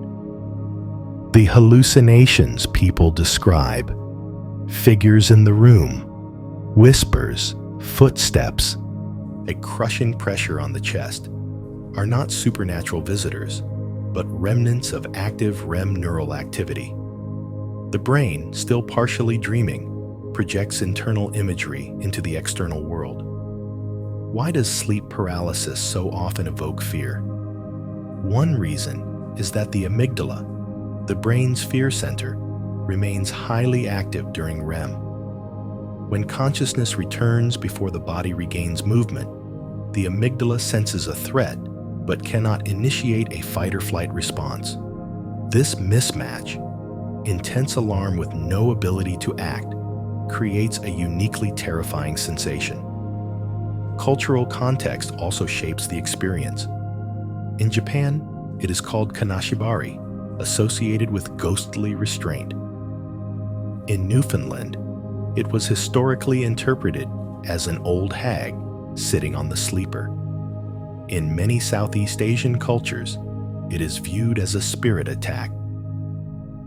These interpretations arise because the hallucinations often take the form expected by local mythology. Biologically, several factors increase the likelihood of sleep paralysis: irregular sleep schedules, high stress, sleep deprivation, and sleeping on one's back. People with narcolepsy experience sleep paralysis more frequently due to instability of REM boundaries. Despite the terror it causes, sleep paralysis is harmless. The temporary paralysis resolves as soon as REM atonia lifts. Breathing, though it feels restricted, remains perfectly safe. Diaphragm muscles continue functioning even when other muscles are immobilized. Understanding the biology behind sleep paralysis can transform the experience. Instead of interpreting it as a supernatural event, one can recognize it as a temporary lag between brain and body. Many people find that once they understand the mechanism, the fear lessens dramatically. Some even use sleep paralysis as a gateway into lucid dreaming, relaxing into the state until the dream world forms again. Sleep paralysis reveals something profound about consciousness. Awakening is not a single event, but a sequence. Motor function, sensory perception, emotional regulation, and narrative awareness do not switch on simultaneously. Sometimes, the sequence misaligns, and we find ourselves stranded between worlds, half dreaming, half awake. It is in these moments that the boundary between imagination and reality becomes strangely permeable. The mind, still echoing with dream logic, paints shadows that feel alive. The body, still under REM atonia, refuses to respond. But the phenomenon always passes. The muscles awaken. The hallucinations dissolve. The room becomes ordinary again. And you are reminded that even in the stillness of sleep, the brain moves through layers of consciousness, each with its own mysteries, its own vulnerabilities, and its own quiet, awe-inspiring complexity. Every day, your brain absorbs a staggering amount of information. Conversations, images, emotions, decisions, intentions, tiny sensory impressions you barely notice. If the brain kept all of this in its raw form, it would quickly become overwhelmed. Instead, during sleep, an extraordinary process unfolds. Your memories are sorted, strengthened, reorganized, and sometimes gently erased. This is memory consolidation, one of the foundational reasons the sleeping brain dreams. Throughout the day, new experiences are temporarily stored in the hippocampus, a seahorse-shaped structure deep in the temporal lobe. You can imagine the hippocampus as a temporary memory buffer, a holding area where new information is kept until it can be integrated more permanently into the cortex. But the hippocampus has limited capacity. It cannot store every detail. It must choose what matters. When sleep begins, particularly during deep non-REM stages and later during REM, the hippocampus replays these memories in rapid, abbreviated bursts known as sharp wave ripples. These ripples last less than a second, but contain densely encoded packets of information, compressed neural snapshots of experience. As these bursts occur, the cortex responds by strengthening relevant connections and forming long-term memory traces. Dreams accompany this process, not as literal replays of the day, but as symbolic reorganizations. You might dream about being late for a train instead of remembering the stressful meeting that triggered the anxiety. You might dream of your childhood home because the emotional tone of the day resembles something from that earlier period of your life. Dreams are the mind-stitching meaning into memory. Declarative memories, facts, concepts, names, are heavily processed during non-REM sleep, while emotional and procedural memories, skills, fears, social experiences find their refinement during REM. This is why musicians who sleep after practicing perform better. Athletes who sleep after training show improved coordination. Students who sleep after studying recall more information. Even more fascinating is that during REM sleep, the default mode network becomes active, linking memories across time. Your brain makes surprising connections. An idea from this morning paired with a memory from a decade ago, or a feeling from childhood merging with a problem you're trying to solve today. This network integration explains why dreams feel non-linear yet emotionally coherent. Memory consolidation is not simply storage, it is transformation. The sleeping brain filters memories, removing unnecessary noise, reinforcing important patterns, and discarding irrelevant details. This is why sleep improves problem-solving, creativity, and decision-making. By reorganizing information, dreams help create the mental clarity you experience the next day. In the absence of healthy sleep, this system falters. Memory becomes scattered. Emotional reactions become heightened. Focus diminishes. Even immune function declines. Sleep is not a luxury. It is a biological necessity for stability and learning. There is a poetic truth in this science. Every night, your brain sits quietly with the experiences of your day, sifting through them gently, deciding what deserves to stay and what can fade. Dreams are the byproduct of this process, the brain's internal language of organization and integration. They turn chaos into coherence, feelings into understanding, and moments into meaning. Your sleeping brain is not forgetting you. It is building you. Nearly everyone dreams several times each night, yet most dreams vanish within minutes of waking. Some disappear before you even open your eyes, melting like fog at sunrise. Why does the brain generate such vivid inner worlds, only to let them dissolve so quickly? The answer lies in the unique neurochemistry of REM sleep and the architecture of memory. To form lasting memories, the brain relies on specific neurotransmitters, especially norepinephrine and serotonin, which help encode, stabilize, and store experiences. These chemicals are active during waking life, but drop to extremely low levels during REM sleep. Without them, the machinery for long-term memory formation simply isn't engaged. You experience the dream vividly, but your brain does not bookmark it. Additionally, the prefrontal cortex, which organizes memories and maintains narrative coherence, is largely offline during REM. This contributes to dream fluidity, but it also prevents dreams from being stitched firmly into memory networks. Imagine trying to record an event while the part of your mind responsible for labeling and organizing files is temporarily switched off. The moments pass through consciousness but do not anchor. But forgetting dreams is not a failure. It's a feature. The brain must protect itself from overload. If every dream were stored with the same weight as waking experience, memory would become cluttered and chaotic. By letting dreams evaporate, the brain preserves mental clarity. That said, some dreams are remembered. What makes these different? Emotional intensity. Strong emotional content activates the amygdala, which can enhance memory retention even in low norepinephrine states.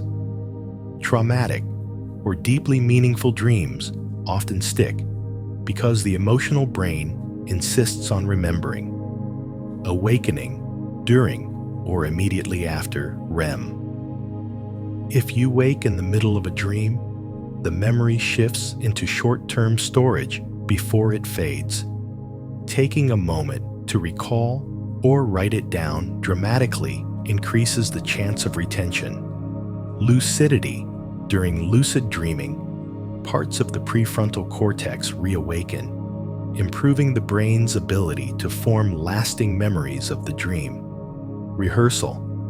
If you mentally repeat a dream upon waking, even for 10 seconds, the neural trace strengthens enough to survive the morning. Another layer to the mystery is that dreams often lack stable narrative structure. They jump between scenes, characters, perspectives, and emotions with rapid transitions. Memory thrives on coherence. Dreams rarely provide it. Without a logical framework, the brain struggles to encode them. Interestingly, children remember more dreams than adults. This may be because their sleep cycles include more REM sleep. Their prefrontal cortices are still developing, and their internal sense of reality is more flexible. As we age, dream recall typically diminishes. There is also a philosophical element to forgetting dreams. If dreams are the brain's internal processing system, sorting, integrating, and resolving, then remembering every dream would be like memorizing every keystroke your computer makes during its internal maintenance. The content is less important than the outcome. Still, the dreams that linger often feel significant. They may reveal underlying concerns, repeating emotional patterns, or creative insights. Others simply remain because they were beautiful. Forgetting dreams does not diminish their purpose. They have already done their work, quietly, invisibly, shaping your emotions, organizing memories, and preparing you for waking life. Every morning you rise with a mind slightly more refined than the night before, sculpted by dreams you may never recall. Dreams often abandon the rules of waking life. Gravity loosens, time folds, places merge. You walk through your childhood home and emerge into a futuristic city. You speak to someone who vanished from your life years ago. A familiar face morphs into a stranger. The landscape shifts with the fluidity of thought. Why does the dreaming brain embrace such surrealism? The answer lies in how cognitive systems behave during REM sleep. First, the prefrontal cortex, your rational supervisor, is largely offline. This region is responsible for logic, consistency, planning, and evaluating reality. During dreams, its absence creates a space where contradictions go unquestioned. You don't ask why the sky is green or why you can breathe underwater. The critical faculties that enforce realism are simply not present. Second, the associative networks in the brain become hyperactive. The neocortex begins blending distant concepts, memories, fears, fantasies, into unpredictable combinations. A hallway becomes a forest because the brain is not distinguishing between distinct categories. Everything becomes fluid, malleable, free to merge with anything else. Third, dreams draw heavily from the limbic system, the emotional core of the brain. Emotions act as a narrative engine, often overriding logic. If you feel anxious, your dream may create a chaotic maze or an unsolvable task. If you feel longing, a loved one may appear. The dream world prioritizes emotional truth over physical reality. Another key factor is memory fragmentation. The hippocampus, which retrieves memory pieces, is active during REM, but the communication between hippocampus and cortex becomes noisy and nonlinear.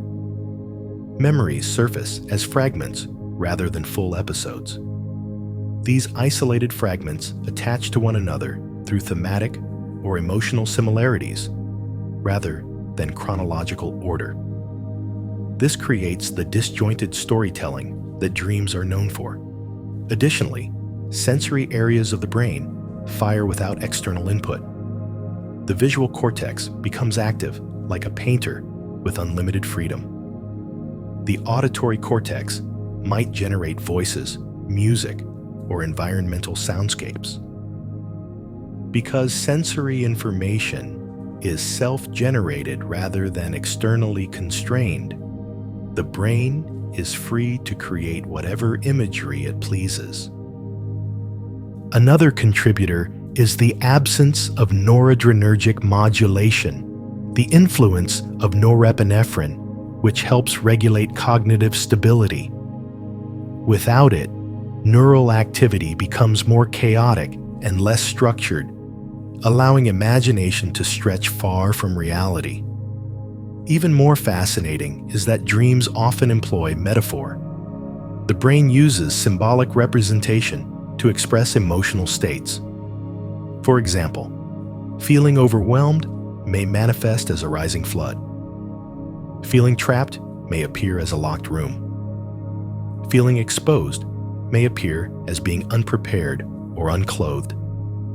These metaphoric constructions arise spontaneously because the dreaming brain excels at non-literal thinking. The surreal nature of dreams is not a flaw, it is a feature. When freed from the constraints of external reality, the brain explores imagination, emotion, creativity, and memory with unparalleled freedom. It is a playground where the rules can bend without breaking, where meaning floats above structure, where the impossible becomes effortless. And perhaps this is why dreams are so captivating. They are glimpses into the unfiltered mind, chaotic, beautiful, strange, and profoundly human. Humans dream, but we are not alone. Across the planet, countless species fall asleep, enter REM, and exhibit neural activity strikingly similar to our own dream cycles. This raises an extraordinary question. Do animals dream? And if so, what do they dream about? The scientific evidence overwhelmingly points to yes. In the 1950s, researchers discovered that cats entered a state resembling REM sleep. When they temporarily disabled the brainstem region responsible for muscle paralysis, the cats began acting out their dreams, pouncing, stalking, batting at invisible prey. This behavioral reenactment suggested their brains were generating internal simulations of hunting. Rats provide even clearer evidence. In one well-known experiment, rats ran through a maze while researchers recorded the firing patterns of their hippocampal neurons. Later, during sleep, the rats' brains replayed the same firing patterns in the same sequence, sometimes faster, as if compressing the event. This replay strongly indicates that rats were dreaming about the maze they had run earlier that day. Birds also show REM-like sleep. Zebra finches, for example, practice their songs while dreaming. Their brain activity during sleep matches the neural patterns used for singing when awake. It's as if they rehearse melodies in their dreams, fine-tuning their vocal skills. Even more intriguing, octopuses shift colors while sleeping. Their skin patterns change rapidly, mirroring the camouflage behaviors they use while awake. While we cannot know what an octopus perceives internally, these color shifts hint at dreamlike neural processes. Dogs twitch their paws, wag their tails, or whine softly during sleep. Horses flick their ears. Elephants ripple their trunks. Marine mammals, despite their unique sleep behaviors, also show alternating sleep phases, suggesting internal simulations might occur even in creatures that sleep one hemisphere at a time. But what purpose do these dreams serve? In many animals, dreaming likely plays a role in memory consolidation. Rats replay mazes. Birds rehearse songs. Predators may simulate hunting sequences. Prey animals may simulate escape behaviors. Dreams may reinforce neural pathways that improve survival. Some scientists theorize that dreaming helps refine motor skills or emotional responses. A running dog is not chasing a squirrel. It is refining movement patterns. A bird singing in its sleep is not entertaining an audience. It is strengthening its neural song circuitry. We should not assume animals experience dreams exactly as humans do. Humans possess a complex narrative mind capable of symbolic imagery, metaphor, and self-reflective awareness. Animal dreams, while rich, may be more sensory and instinct-driven. Yet the idea remains profound. Dreaming is not merely a human trait. It is a biological process rooted deep in evolution. It is a shared experience across species, a universal function of the brain, perhaps a sign that imagination itself is not uniquely human, but a fundamental property of advanced nervous systems.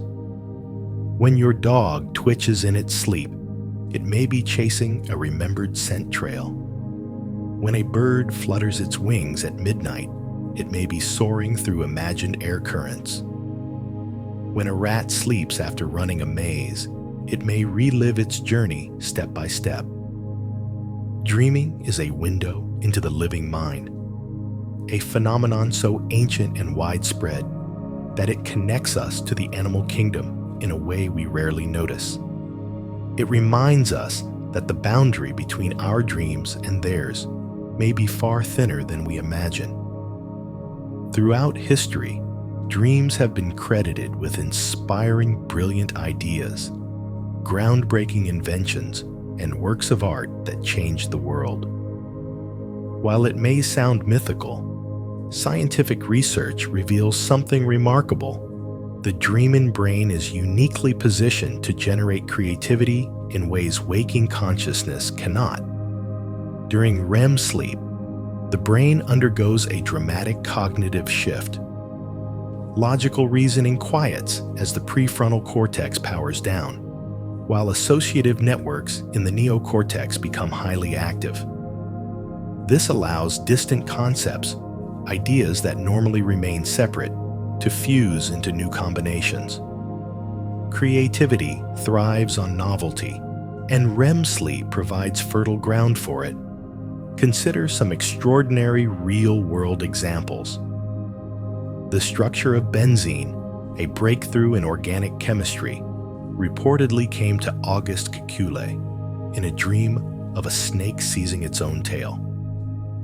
Mary Shelley was inspired to write Frankenstein after a dreamlike waking vision that arose during a night of restless sleep.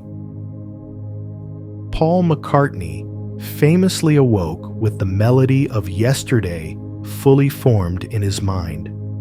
Elias Howe solved a major engineering problem in the invention of the sewing machine after dreaming of warriors carrying spears with holes near the tips.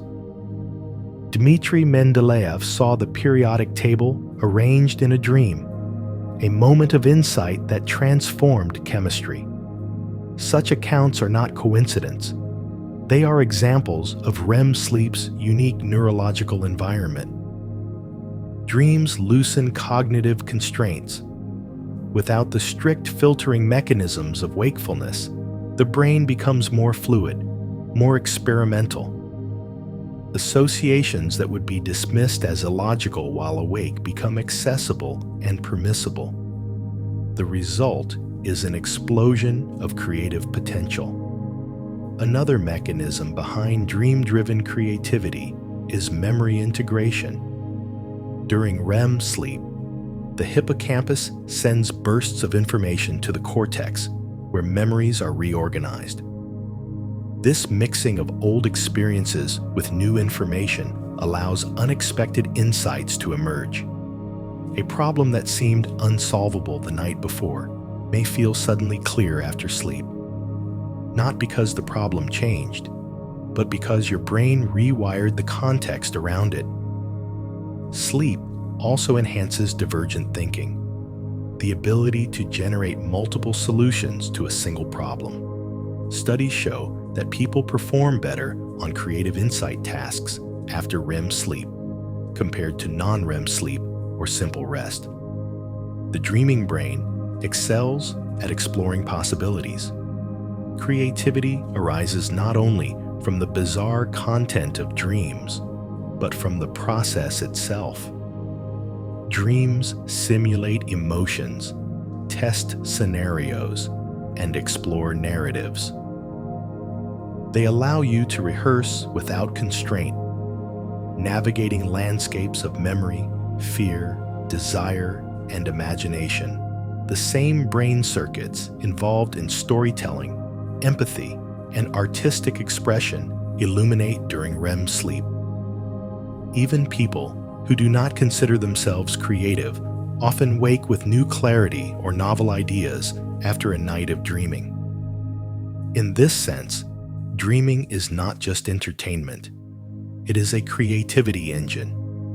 It is a cognitive workshop where the mind experiments freely. It is your inner artist working without judgment or pressure. Dreams whisper solutions. They assemble metaphors.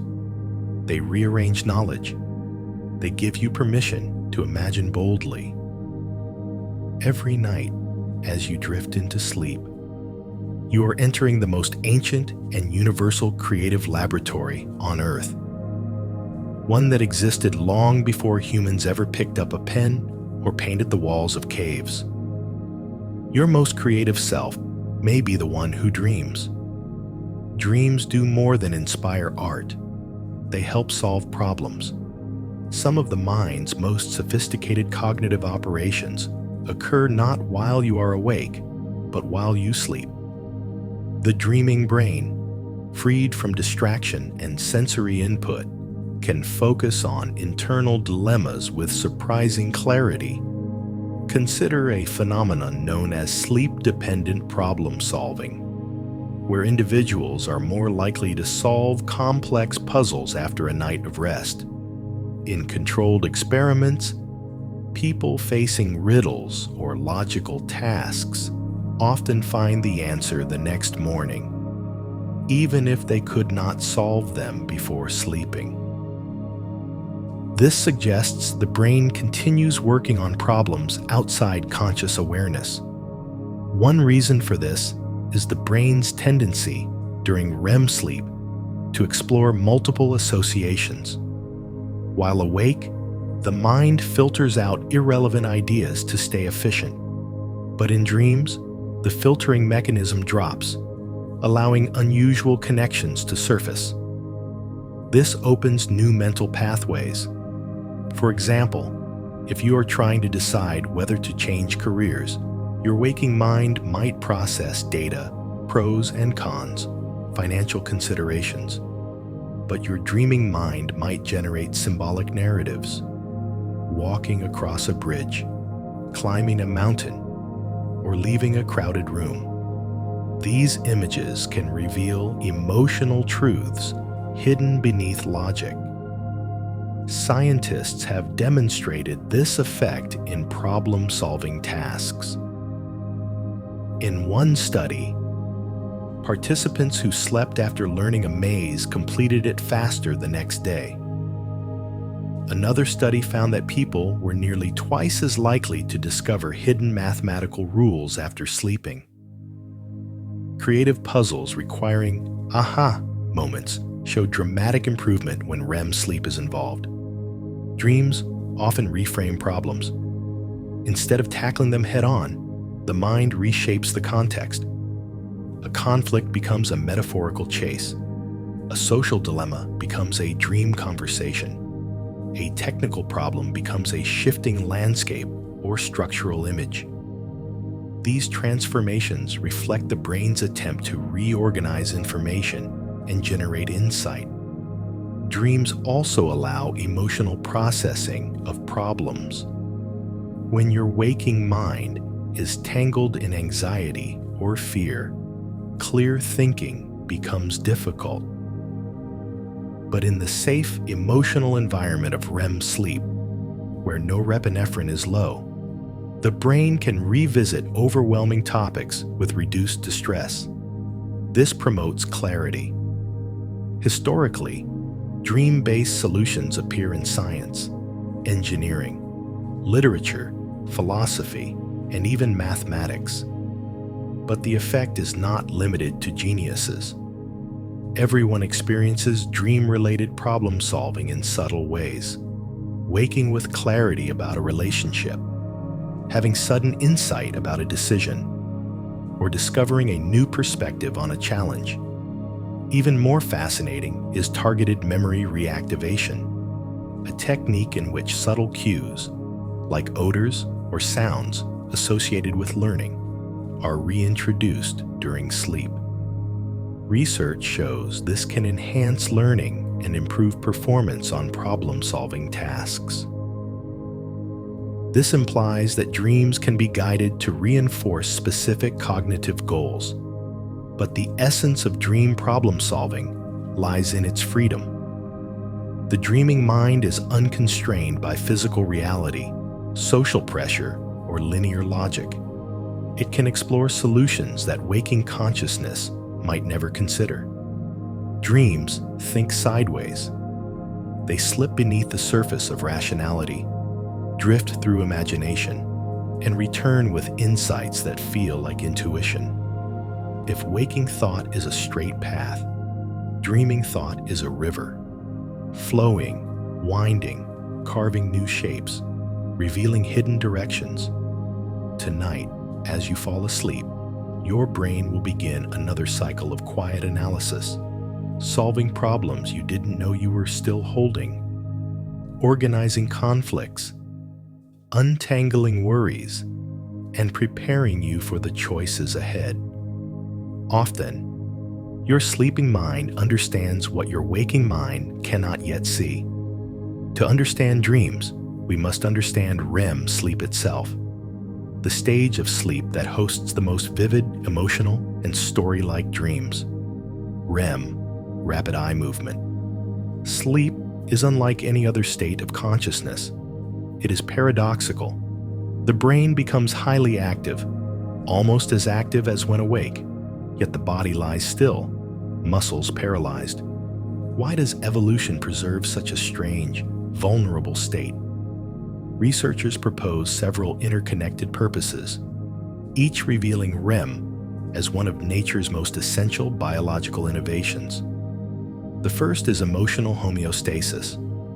REM sleep down-regulates stress chemistry, particularly norepinephrine, allowing the brain to safely replay emotional experiences without triggering overwhelming fear. This overnight therapy session helps you process grief, anxiety, trauma, and interpersonal conflict. People deprived of REM sleep experience heightened emotional reactivity, difficulty regulating mood, and increased risk of depression. Secondly, REM sleep is critical for memory integration. Unlike deep sleep, which stabilizes memories, REM reorganizes them, placing new information into broader networks of knowledge. This integration fosters creativity, conceptual thinking, and problem-solving. Dreams arise as the brain blends fragments from different memory systems, forming symbolic narratives. A third purpose is neural development. Infants spend up to 50% of their sleep in REM. During this time, waves of spontaneous neural activity stimulate the growth of sensory circuits, promoting brain maturation. This early life REM activity is so vital that some scientists believe dreaming evolved primarily for brain development and later expanded into emotional and cognitive functions. Another evolutionary function may be threat simulation. REM dreams often involve danger, being chased, falling, confronting conflict. According to one hypothesis, these simulated threats allow the brain to rehearse survival strategies. Evidence for this appears in animal studies. Predators and prey alike enter REM sleep, and their REM-related neural patterns correspond to hunting, fleeing, or scanning for threats. REM sleep also strengthens social cognition. The brain regions responsible for empathy, facial recognition, and emotional interpretation activate during REM. This may explain why dreams frequently include people, friends, strangers, loved ones. Processing social dynamics in dreams might help you navigate them better while awake. Beyond biology, REM sleep may support a fundamental aspect of human consciousness, the ability to imagine. When external stimuli are silenced, the brain turns inward, generating imagery, emotions, and narratives entirely from within. This self-generated virtual reality is not just dreaming. It is the root of imagination, storytelling, creativity, and human culture. When REM sleep is disrupted through alcohol, stress, medications, or sleep disorders, the consequences ripple through cognition and emotion. People may feel less resilient, less creative, more irritable, or more confused. REM rebound, an intense surge of REM sleep after deprivation, reveals how urgently the brain needs this state. Perhaps the deepest purpose of REM sleep is integration. It binds memory with emotion, imagination with experience, past with present. It is a nightly recalibration that shapes who you become. When your eyes flutter beneath closed lids, when your mind drifts into symbolic landscapes, remember, REM sleep is not passive. It is the brain's most active, transformative, and mysterious work. Many people have experienced a peculiar phenomenon, a dream that feels eerily familiar, even though they cannot recall dreaming it before. Or a moment in waking life that seems as though it has already happened, not just vaguely familiar, but profoundly so. This sensation, known as déjà vu, becomes even more intriguing when tied to dreams. Why do dreams sometimes mimic waking déjà vu? And why does waking life sometimes feel like a dream remembered? To explore this, scientists turn to brain regions responsible for memory and familiarity. A leading theory centers on the temporal lobe, particularly the hippocampus and surrounding regions, which store episodic memories. Déjà vu arises when these memory systems misfire, sending a false sense of familiarity even when no true memory exists. But why does this happen in dreams? One explanation is fragmented memory activation. During REM sleep, the brain retrieves fragments of old memories without their original context. These fragments may include sensory impressions, emotional tones, or spatial patterns. When the brain recombines them into a dream, the resulting scene may feel similar to something you've experienced, even though the exact scenario never occurred. The emotional familiarity triggers a powerful déjà vu sensation within the dream. A second explanation is dream-wake blending. Your brain processes memories differently when asleep and awake. Sometimes, a dream leaves a faint, untagged memory trace, not strong enough to recall consciously, but strong enough to create a sense of, "I've been here before." When you later encounter a real-world scene that vaguely resembles this untagged dream memory, the brain mistakes it for an actual memory, producing déjà vu. Another possibility is that déjà vu dreams arise from predictive processing. The brain constantly anticipates future events. If your dream simulates a likely scenario, walking into a new classroom, meeting a stranger, entering a certain type of room, your waking brain may later encounter something similar. The match between prediction and reality creates the illusion of prior experience. Temporal lobe stimulation in neurological studies can artificially produce déjà vu. This suggests the experience is not supernatural, but a quirk of memory circuitry. People with temporal lobe epilepsy often report dreamlike déjà vu during seizures, supporting the idea that rapid, disorganized neural firing can generate a false familiarity signal. Another fascinating angle is the role of emotion. Familiarity is not just cognitive, it is emotional. A dream may evoke a certain emotional signature that is later triggered by a waking moment, even if the content is unrelated. This emotional echo can create the illusion of having lived the moment before. Still, many people feel that déjà vu carries meaning, that it signals alignment, intuition, or significance. While science explains the mechanism, the subjective experience remains powerful. Déjà vu highlights the porous boundary between dreaming and wakefulness, how the brain reuses its internal patterns, how memory is not a perfect archive, but a dynamic and fluid system.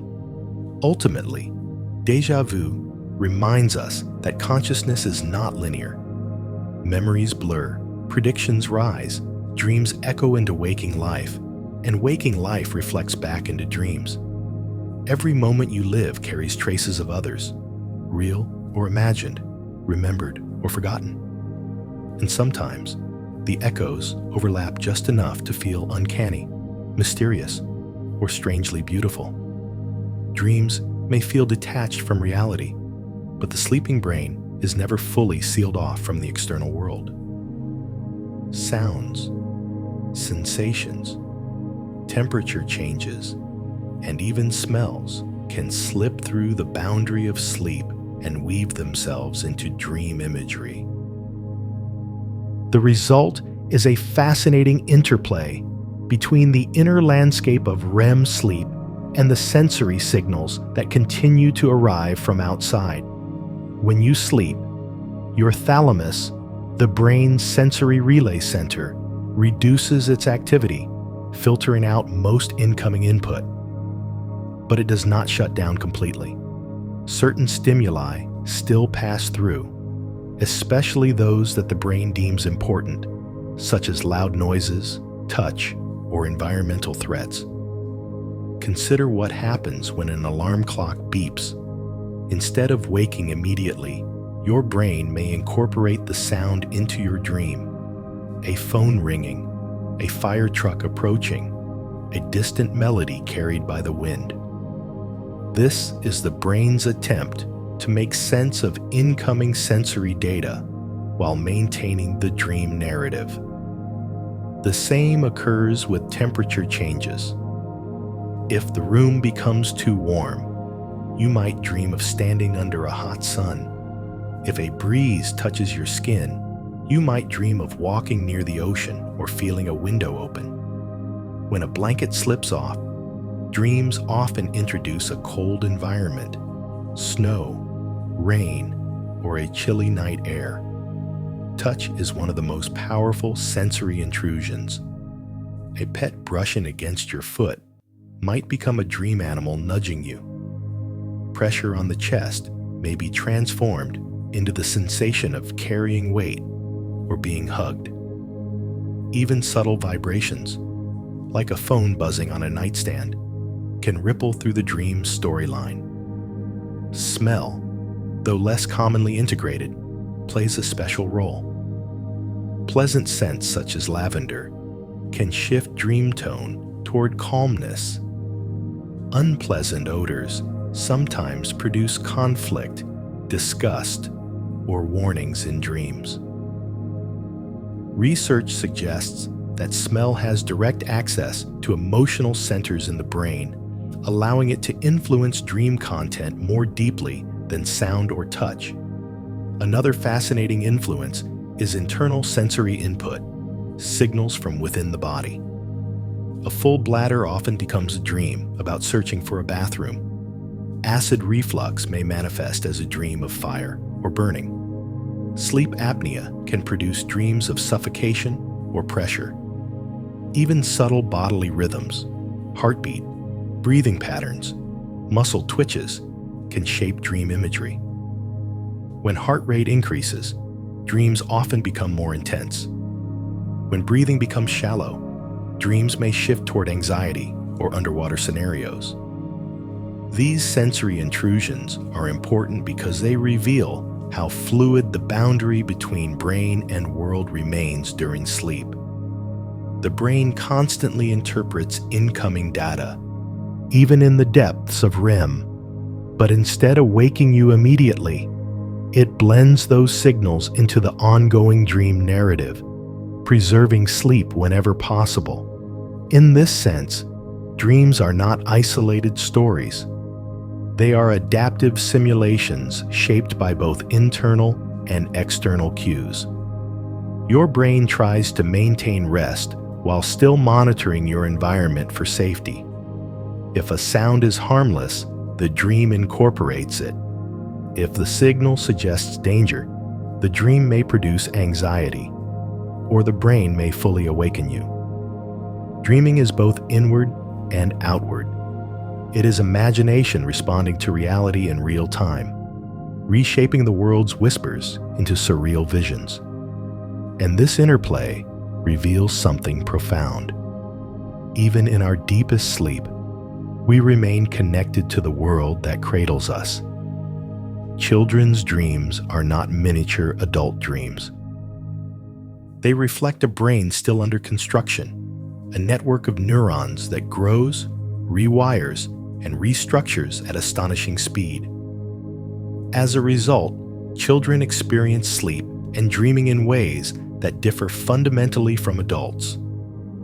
First, children spend far more time in REM sleep. Newborns devote nearly 50% of their sleep to REM, compared to about 20–25% in adults.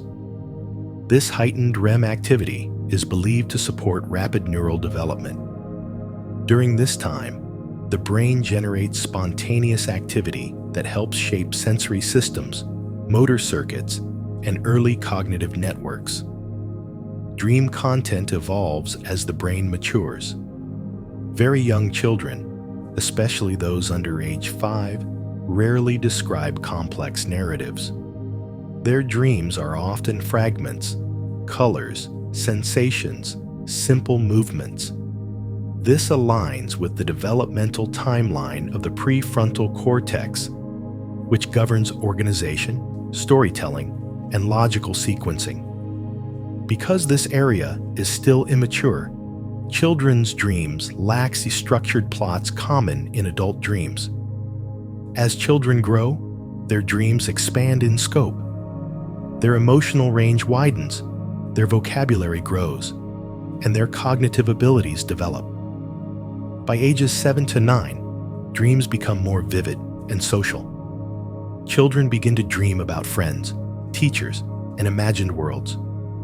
These changes mirror growth in the parietal and temporal lobes, which integrate memory and visual spatial awareness. Nightmares are especially common in childhood. This is partly due to an underdeveloped amygdala regulation system. Fear responses can become amplified during REM sleep, leading to intense or frightening dreams. These nightmares often reflect developmental themes: separation from parents, monsters, falling, or being chased. While distressing, they are typically normal and decrease as children learn emotional regulation. There is also the phenomenon of night terrors, which are distinct from nightmares. Night terrors occur during deep non-REM sleep and involve sudden screaming, sweating, and panic, though the child remains asleep. Unlike nightmares, night terrors leave no memory trace. They stem from immaturity in the neural systems that control arousal transitions and usually resolve as the brain matures. Children also experience more lucid dreaming than adults. Their imaginative capacity is naturally high, and the boundary between reality and fantasy is more flexible. This cognitive openness appears to increase the likelihood of recognizing dream states. Another unique aspect of childhood dreaming is the influence of learning. Children absorb enormous amounts of information daily, and dreams help consolidate new skills: reading, social rules, motor coordination. When a child practices a new physical activity, like riding a bike or learning to swim, REM sleep often contains neural replay that strengthens these abilities. In adolescence, dream content shifts again. Hormonal changes alter emotional intensity, and social dynamics become central themes. Teens often dream of relationships, identity, conflict, and exploration. Their dreams reflect the emotional turbulence of a brain undergoing massive reorganization. Ultimately, children's dreams are windows into their inner world, a world shaped by growth, curiosity, vulnerability, and imagination. Dreams accompany every stage of development, guiding the brain as it learns who it is and how it fits into reality. Childhood is brief, but the dreams formed during those early nights echo throughout life, shaping creativity, memory, resilience, and emotional understanding. Every organism on Earth lives according to cycles: day and night, light and darkness, activity and rest. Inside your brain, this rhythm is orchestrated by a remarkable biological metronome, the circadian clock, located in the suprachiasmatic nucleus, SCN, of the hypothalamus.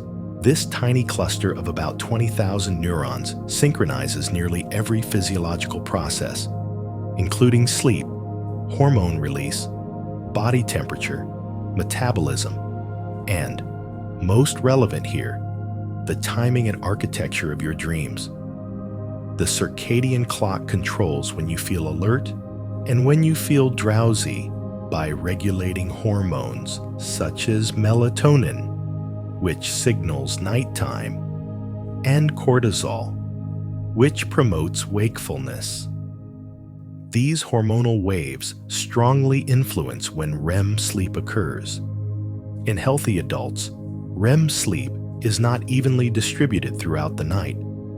Instead, REM periods grow longer and more intense in the early morning hours, just before waking. This means your most vivid, emotional, story-like dreams often occur between 3 a.m. and 6 a.m., when REM cycles peak in duration and intensity. These dreams tend to be more complex, more symbolic, and more likely to be remembered. Circadian rhythms also affect dream tone. Early night dreams, dominated by deep, non-REM sleep, are often more static, thought-like, or emotionally muted. Late-night dreams, infused with dense REM activity, are saturated with color, movement, and narrative flow. But circadian timing does more than determine when dreams occur. It influences what they contain. When circadian rhythms are well aligned with the environment, dream content tends to be stable and coherent. When rhythms are disrupted through jet lag, shift work, all-nighters, or chronic irregular sleep schedules, dreams often become fragmented, bizarre, or emotionally intense. This occurs because the brain struggles to coordinate sleep stages when its internal clock is out of sync with external light cues. Light exposure is a powerful circadian cue. Bright light in the evening suppresses melatonin, delaying sleep and pushing REM cycles later.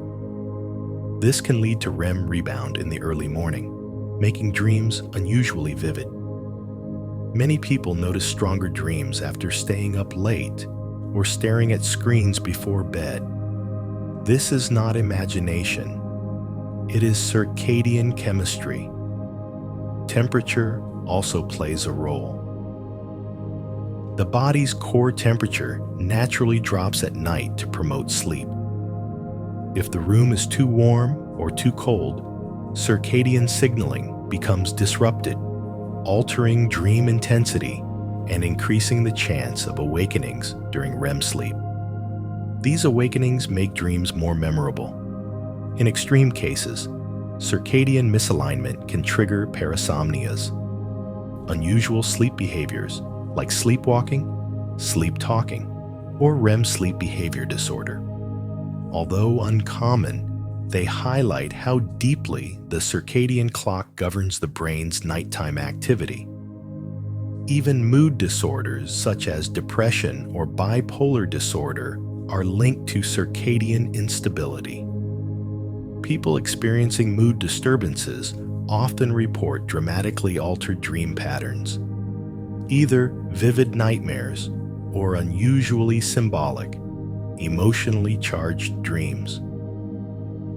The circadian clock does not just tell time, it shapes the architecture of consciousness. It determines when the gates of dreaming open, how long they remain open, and how intensely the dream world comes alive. Every morning, when sunlight hits your eyes, the SCN resets itself. Every evening, as darkness falls, melatonin rises, and the path to dreaming begins. You are a creature of cycles, and your dreams follow rhythms older than civilization. Your circadian clock is not just a timer, it is a storyteller. Stress has a way of following you into sleep. Even when your body lies still, the mind continues processing unresolved concerns, fears, and emotional tension. This is because stress leaves measurable fingerprints on the brain's sleep architecture and dream content. When you feel stressed or anxious, levels of cortisol, the primary stress hormone, increase. Elevated cortisol disrupts sleep, especially REM sleep, the stage most responsible for emotional regulation. Fragmented REM sleep leads to more intense and chaotic dreams. People under chronic stress often report nightmares, repetitive dream themes, or dreams filled with conflict, pursuit, or failure. The amygdala, which handles fear and threat detection, becomes hyperactive during periods of stress. During REM sleep, when the amygdala is already active, this heightened sensitivity amplifies emotional themes. A minor worry from the day may become a catastrophic scenario in a dream. The brain exaggerates emotions in dreams not to frighten you, but to process them more thoroughly. Stress also disrupts sleep continuity, causing awakenings during REM. Waking up in the middle of a dream makes it more likely to be remembered and more likely to feel distressing because the emotional processing cycle was interrupted midstream. It is similar to stopping a therapy session halfway through the most intense moment. Interestingly, some stress-related dreams are symbolic rather than literal. Instead of dreaming about the stressful event itself, you may dream of being chased, losing something important, falling, failing a test, being unprepared, losing control of a vehicle, or being trapped in a confined space. These dream metaphors arise because the brain expresses emotional states through imagery rather than direct replay. The themes reflect underlying feelings: fear of failure, fear of being overwhelmed, fear of losing control.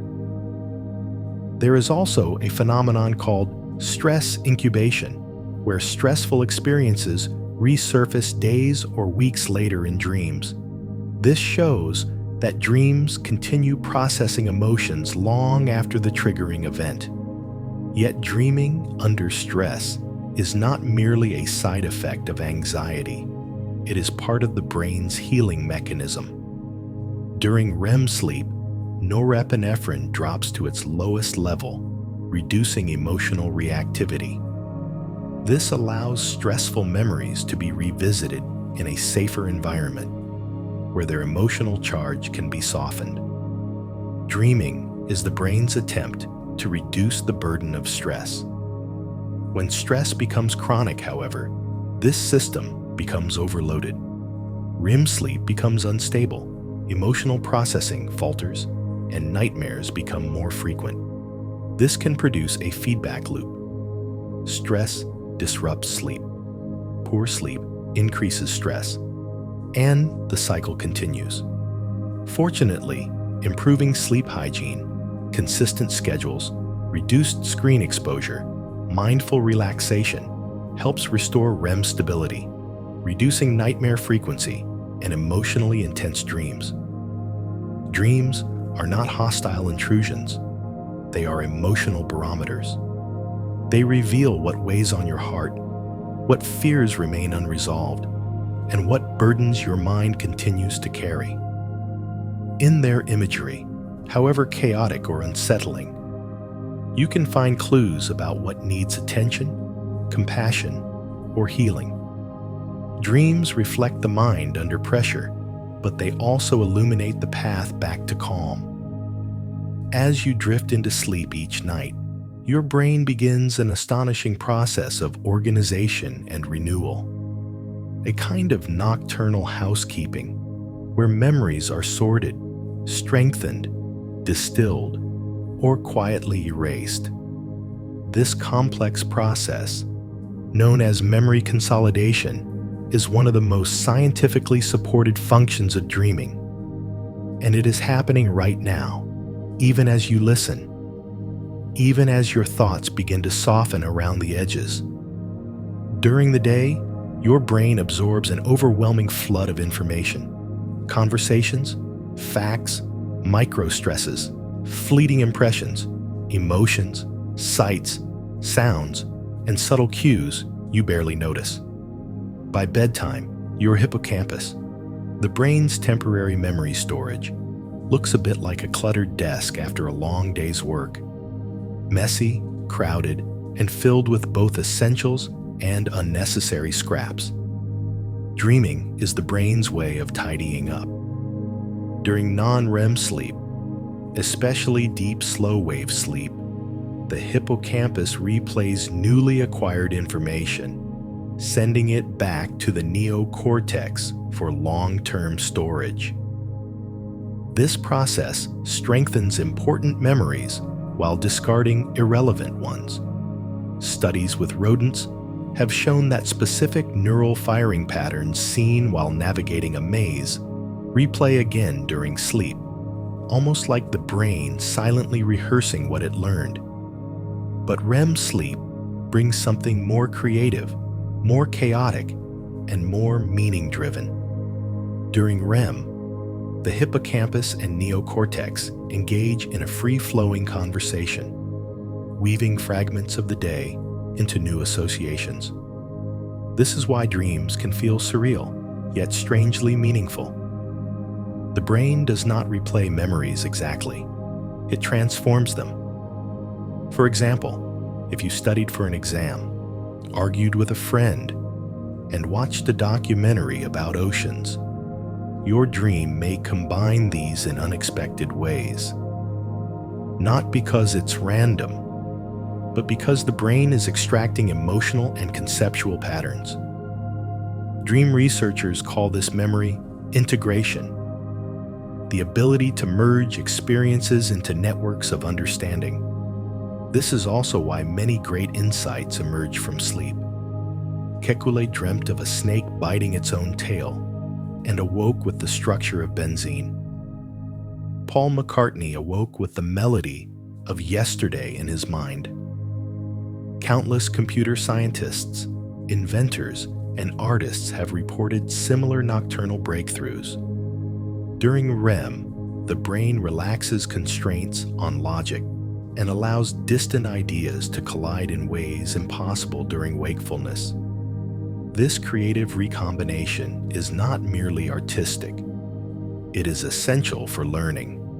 Memory experiments consistently show that people perform better on tasks. Motor learning, emotional learning, pattern recognition, after a night of rich REM sleep and dreams. But the brain does not treat all memories equally. Emotional memories receive special attention. The amygdala becomes active during REM, enhancing the salience of emotionally charged events.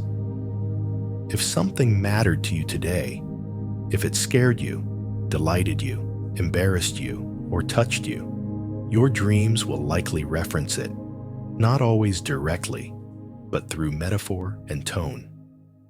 Dreams are the emotional editors of your experiences.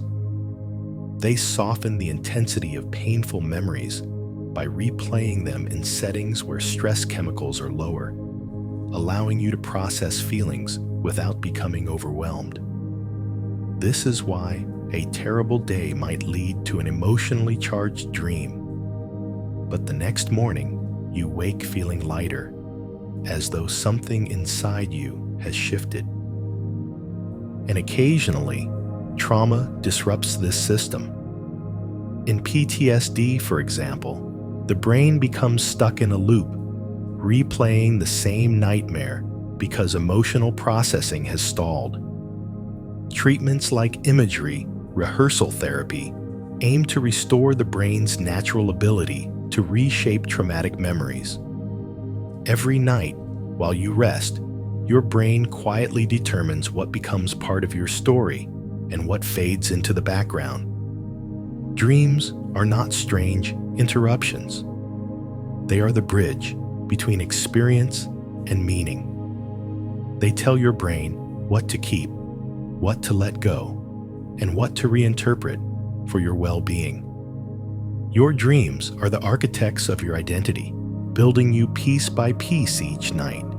Sleep paralysis is one of the most unsettling experiences a person can have, and yet it is also one of the most fascinating windows into dream biology.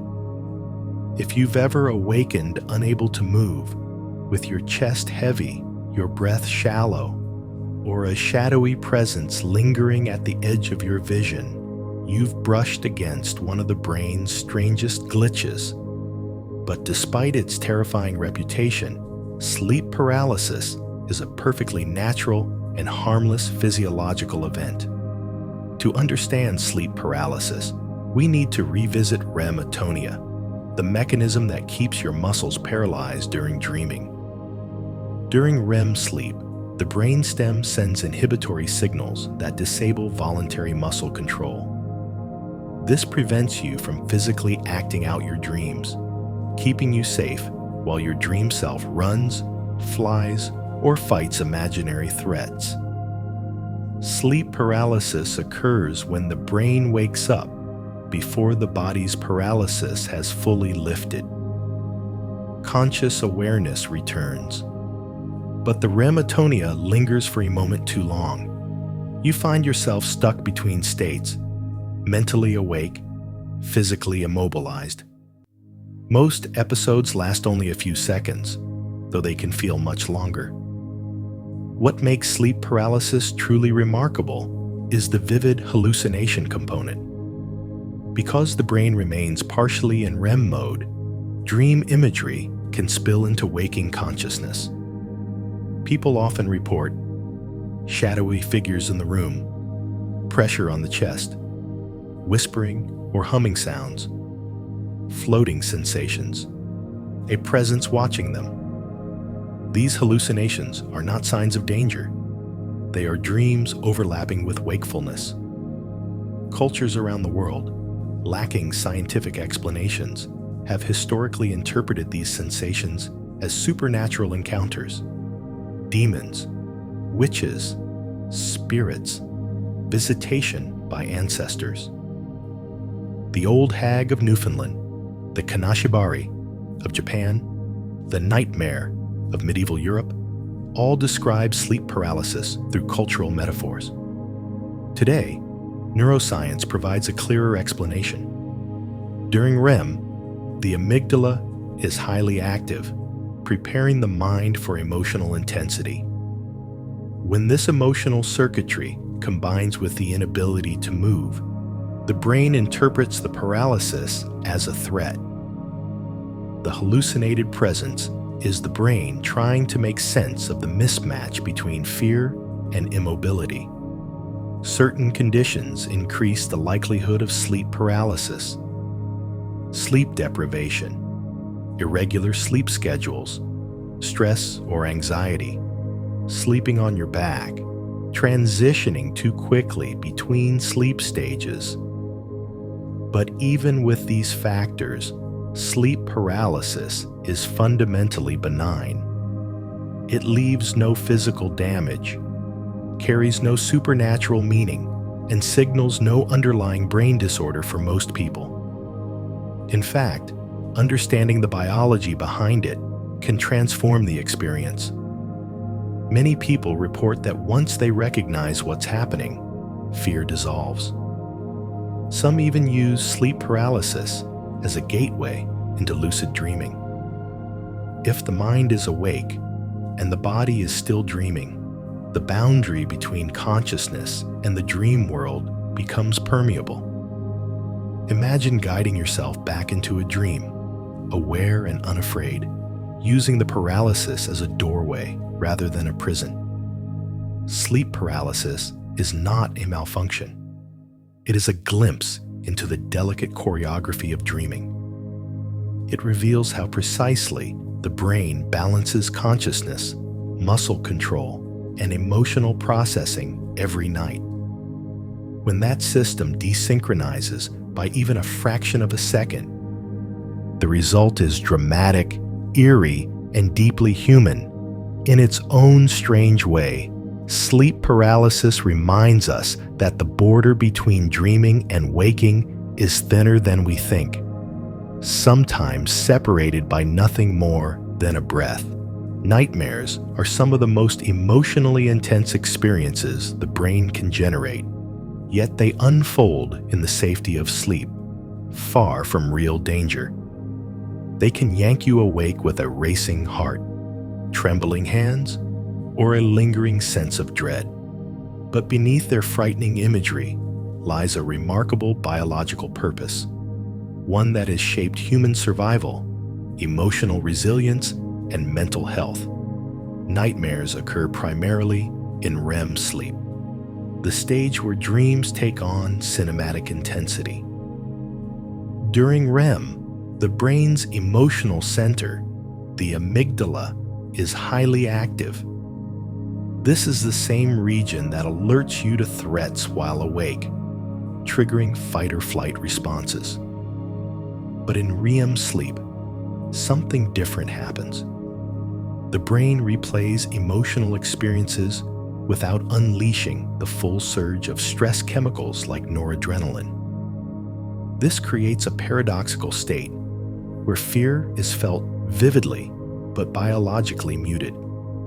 The brain can revisit emotional pain, fear, or conflict without being overwhelmed. Researchers believe this nighttime fear rehearsal helps regulate emotions and strengthen psychological resilience. A nightmare isn't just torment, it is often therapy. One leading theory is the threat simulation theory. It proposes that nightmares evolved because they allowed early humans to practice escaping predators, navigating danger, or responding to aggression, all in a virtual environment where mistakes carried no real cost. In prehistoric life, those who mentally rehearsed threats may have been better prepared to survive them. Nightmares today still reflect this deep evolutionary architecture. Being chased, falling, getting lost, losing control. These themes recur across cultures and centuries, suggesting they arise not from random chaos, but from ancient circuits designed to keep us safe. But nightmares also connect to our waking emotional health. People under chronic stress often report dreams filled with pursuit, frustration, or helplessness. Those with unresolved trauma may experience recurring nightmares that mirror their real experiences. In PTSD, the emotional processing mechanisms of REM sleep sometimes fail, causing traumatic memories to replay over and over. with unrelenting intensity. Yet even here, science reveals something hopeful. Nightmares can be reshaped. A powerful technique known as imagery rehearsal therapy, IRT, encourages individuals to recall their nightmare while awake, modify its ending, and rehearse the new version repeatedly. Over time, this rewrites the dream itself. The brain accepts the revision because it relies heavily on rehearsal and expectation during sleep. Many patients experience dramatic reductions in nightmare frequency and emotional impact. In children, nightmares are especially common. Their brains are still learning to regulate emotions, distinguish fear from danger, and build internal safety systems. Most grow out of frequent nightmares as these neural networks strengthen. And what about the iconic wake-up screaming moments? These are more characteristic of night terrors, a different phenomenon that arises from deep non-REM sleep.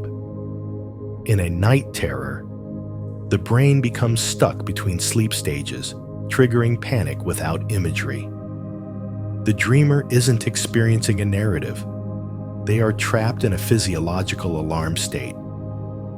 Children experience night terrors more often than adults and almost never remember them. Nightmares, however, linger in memory. They leave emotional traces, symbolic puzzles, or fragments of imagery that stay with us after waking. The loud hallway, the impossible staircase, the silent shadow at the door. Each is less a prediction of the future and more a reflection of the brain's attempt to process fear, stress, or unresolved emotion. Not all nightmares have clear causes. Some follow fevers, medications, or sleep irregularities. Some appear without any obvious trigger. But all nightmares share one thing. The brain is trying to do something. It might be organizing emotions. It might be preparing for danger. It might be revisiting memories in search of resolution. It might simply be overwhelmed and signaling for rest. Nightmares are uncomfortable, yes, but they are also one of the ways the brain keeps us emotionally alive and psychologically flexible. And in the quiet after a nightmare, when the heart is still pounding, but the room slowly comes back into view, there is a moment of profound clarity. You remember that you are safe. The danger dissolves. The fear loses its teeth. That moment is part of the healing, too. Dreams don't simply reflect the mind. They converse with it. Each night, as we fall asleep, a silent dialogue begins between our emotional brain and our memory systems. This dialogue shapes how we cope with stress, recover from emotional wounds, and maintain psychological balance. Many people notice that during periods of anxiety or emotional upheaval, their dreams become more vivid, more chaotic, or more emotionally charged. This isn't a coincidence. The brain uses REM sleep as a kind of emotional workshop, revisiting difficult moments and smoothing their sharper edges. One striking discovery is that during REM sleep, the chemistry of the brain shifts dramatically. Levels of noradrenaline, one of the primary stress-related neurotransmitters, drop to nearly zero. This creates a unique neurological environment, emotionally rich, yet physiologically calm. It allows us to re-experience emotional content, fear, grief, longing, anger, without triggering the full bodily stress response. In other words, REM sleep allows us to feel without being overwhelmed. This explains why emotionally intense dreams often occur after breakups, grief, interpersonal conflict, or major changes. The brain is not torturing you. It is working through feelings that waking consciousness has difficulty processing. Dreams become a rehearsal space for emotions too large or too complicated to handle all at once. But mental health disorders alter this system in distinct ways. People with depression often dream more frequently and more negatively. Their REM periods may extend longer, and their dreams reflect rumination, repetitive thinking patterns that persist even in sleep. Emotional flattening in waking life can appear in dreams as a muted or monochrome emotional landscape. People with generalized anxiety often experience dreams involving pressure, deadlines, pursuit, or social embarrassment, echoes of their internal worries. People with PTSD face the most dramatic disruptions. Their dreams may replay traumatic events with brutal clarity, as if the emotional processing mechanisms of REM sleep have become stuck, unable to resolve the traumatic memory. These nightmares are not metaphors, they are intrusions. Yet even in PTSD, dreams offer healing potential. Techniques like imagery, rehearsal therapy, or controlled exposure therapy aim to restore the brain's capacity to modify traumatic memories within dreams. But dreams also offer signs of improvement. People recovering from depression often report dreams with brighter imagery. Those emerging from anxiety describe dreams with more open spaces, slower pacing, or less threat. The dreaming mind reflects psychological healing long before waking life fully catches up. Dreams also connect deeply with creativity. Many artists, inventors, and scientists credit dreams with sudden breakthroughs, solutions that eluded them while awake.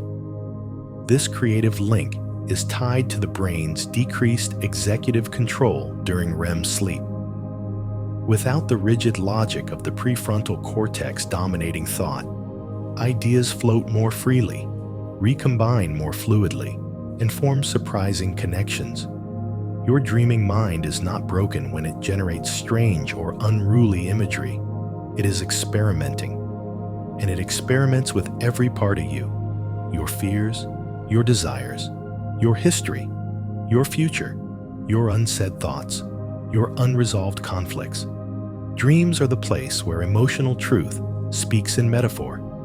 If you wake from a dream feeling confused, moved, unsettled, or strangely peaceful, trust that something meaningful has occurred beneath the surface. Dreams are not random. They are not meaningless. They are not noise. They are the emotional echo of your inner world. And even the strangest dream is your mind whispering, "I am still working through this. I am still growing. I am still healing." While human dreams often feel uniquely strange, emotional, or symbolic, the truth is far broader. We are not the only creatures who dream. Across the animal kingdom, from rats and rabbits to birds and elephants, sleep researchers had discovered something astonishing. Dreaming appears to be a universal biological feature of complex nervous systems, a shared evolutionary inheritance that spans millions of years.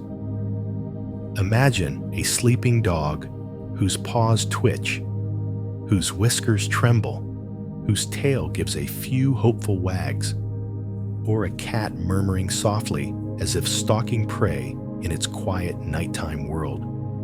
What you're seeing is real-time neural evidence of dreaming. Dreaming begins with REM sleep, and almost all mammals, along with many birds, experience REM.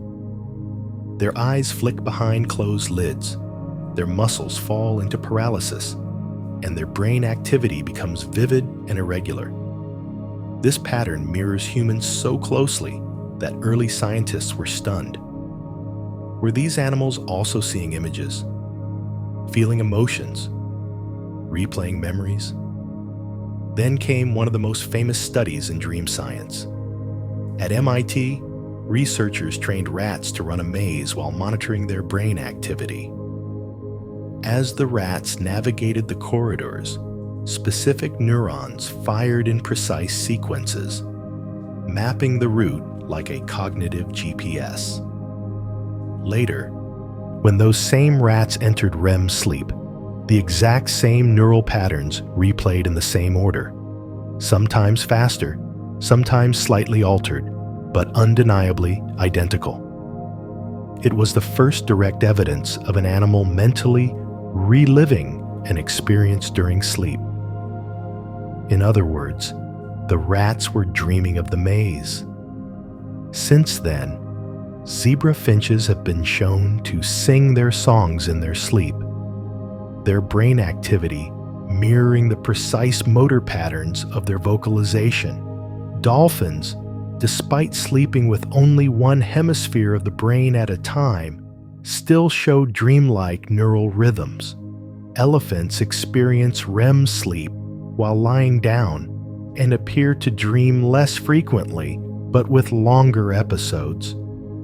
Even reptiles, long thought too primitive, show sleep stages analogous to REM.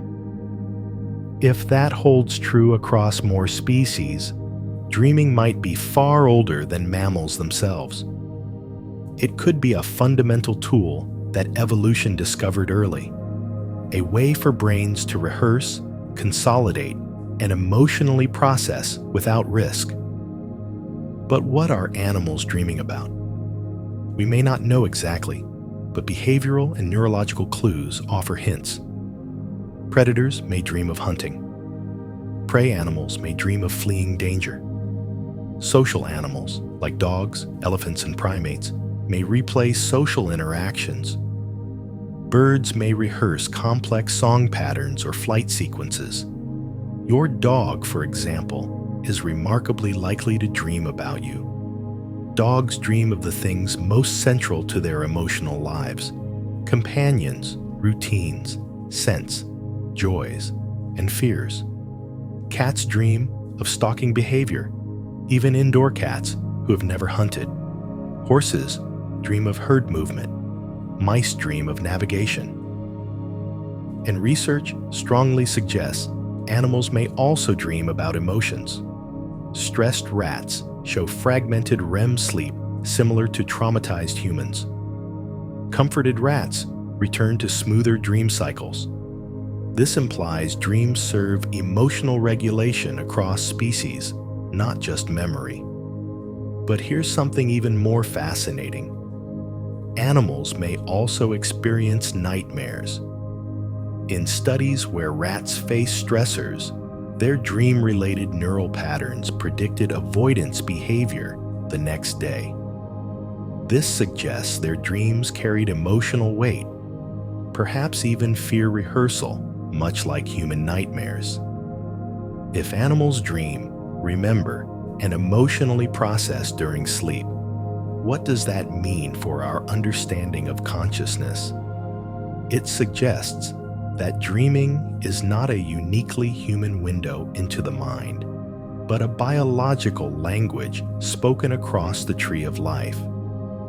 Dreaming might be what brains do when they are free from sensory input, when they are left alone with themselves. So tonight, as you fall asleep, you might imagine the quiet chorus of dreaming minds all around you. A sparrow rehearsing its morning song, a fox reliving the chase, a horse galloping across a field that exists only in its memory, a dog curled up at your feet, dreaming of you. In the darkness, beneath the surface of sleep, countless creatures are voyaging through their own private worlds. Proof that dreaming, in all its mystery, is one of the most universal and ancient experiences on Earth.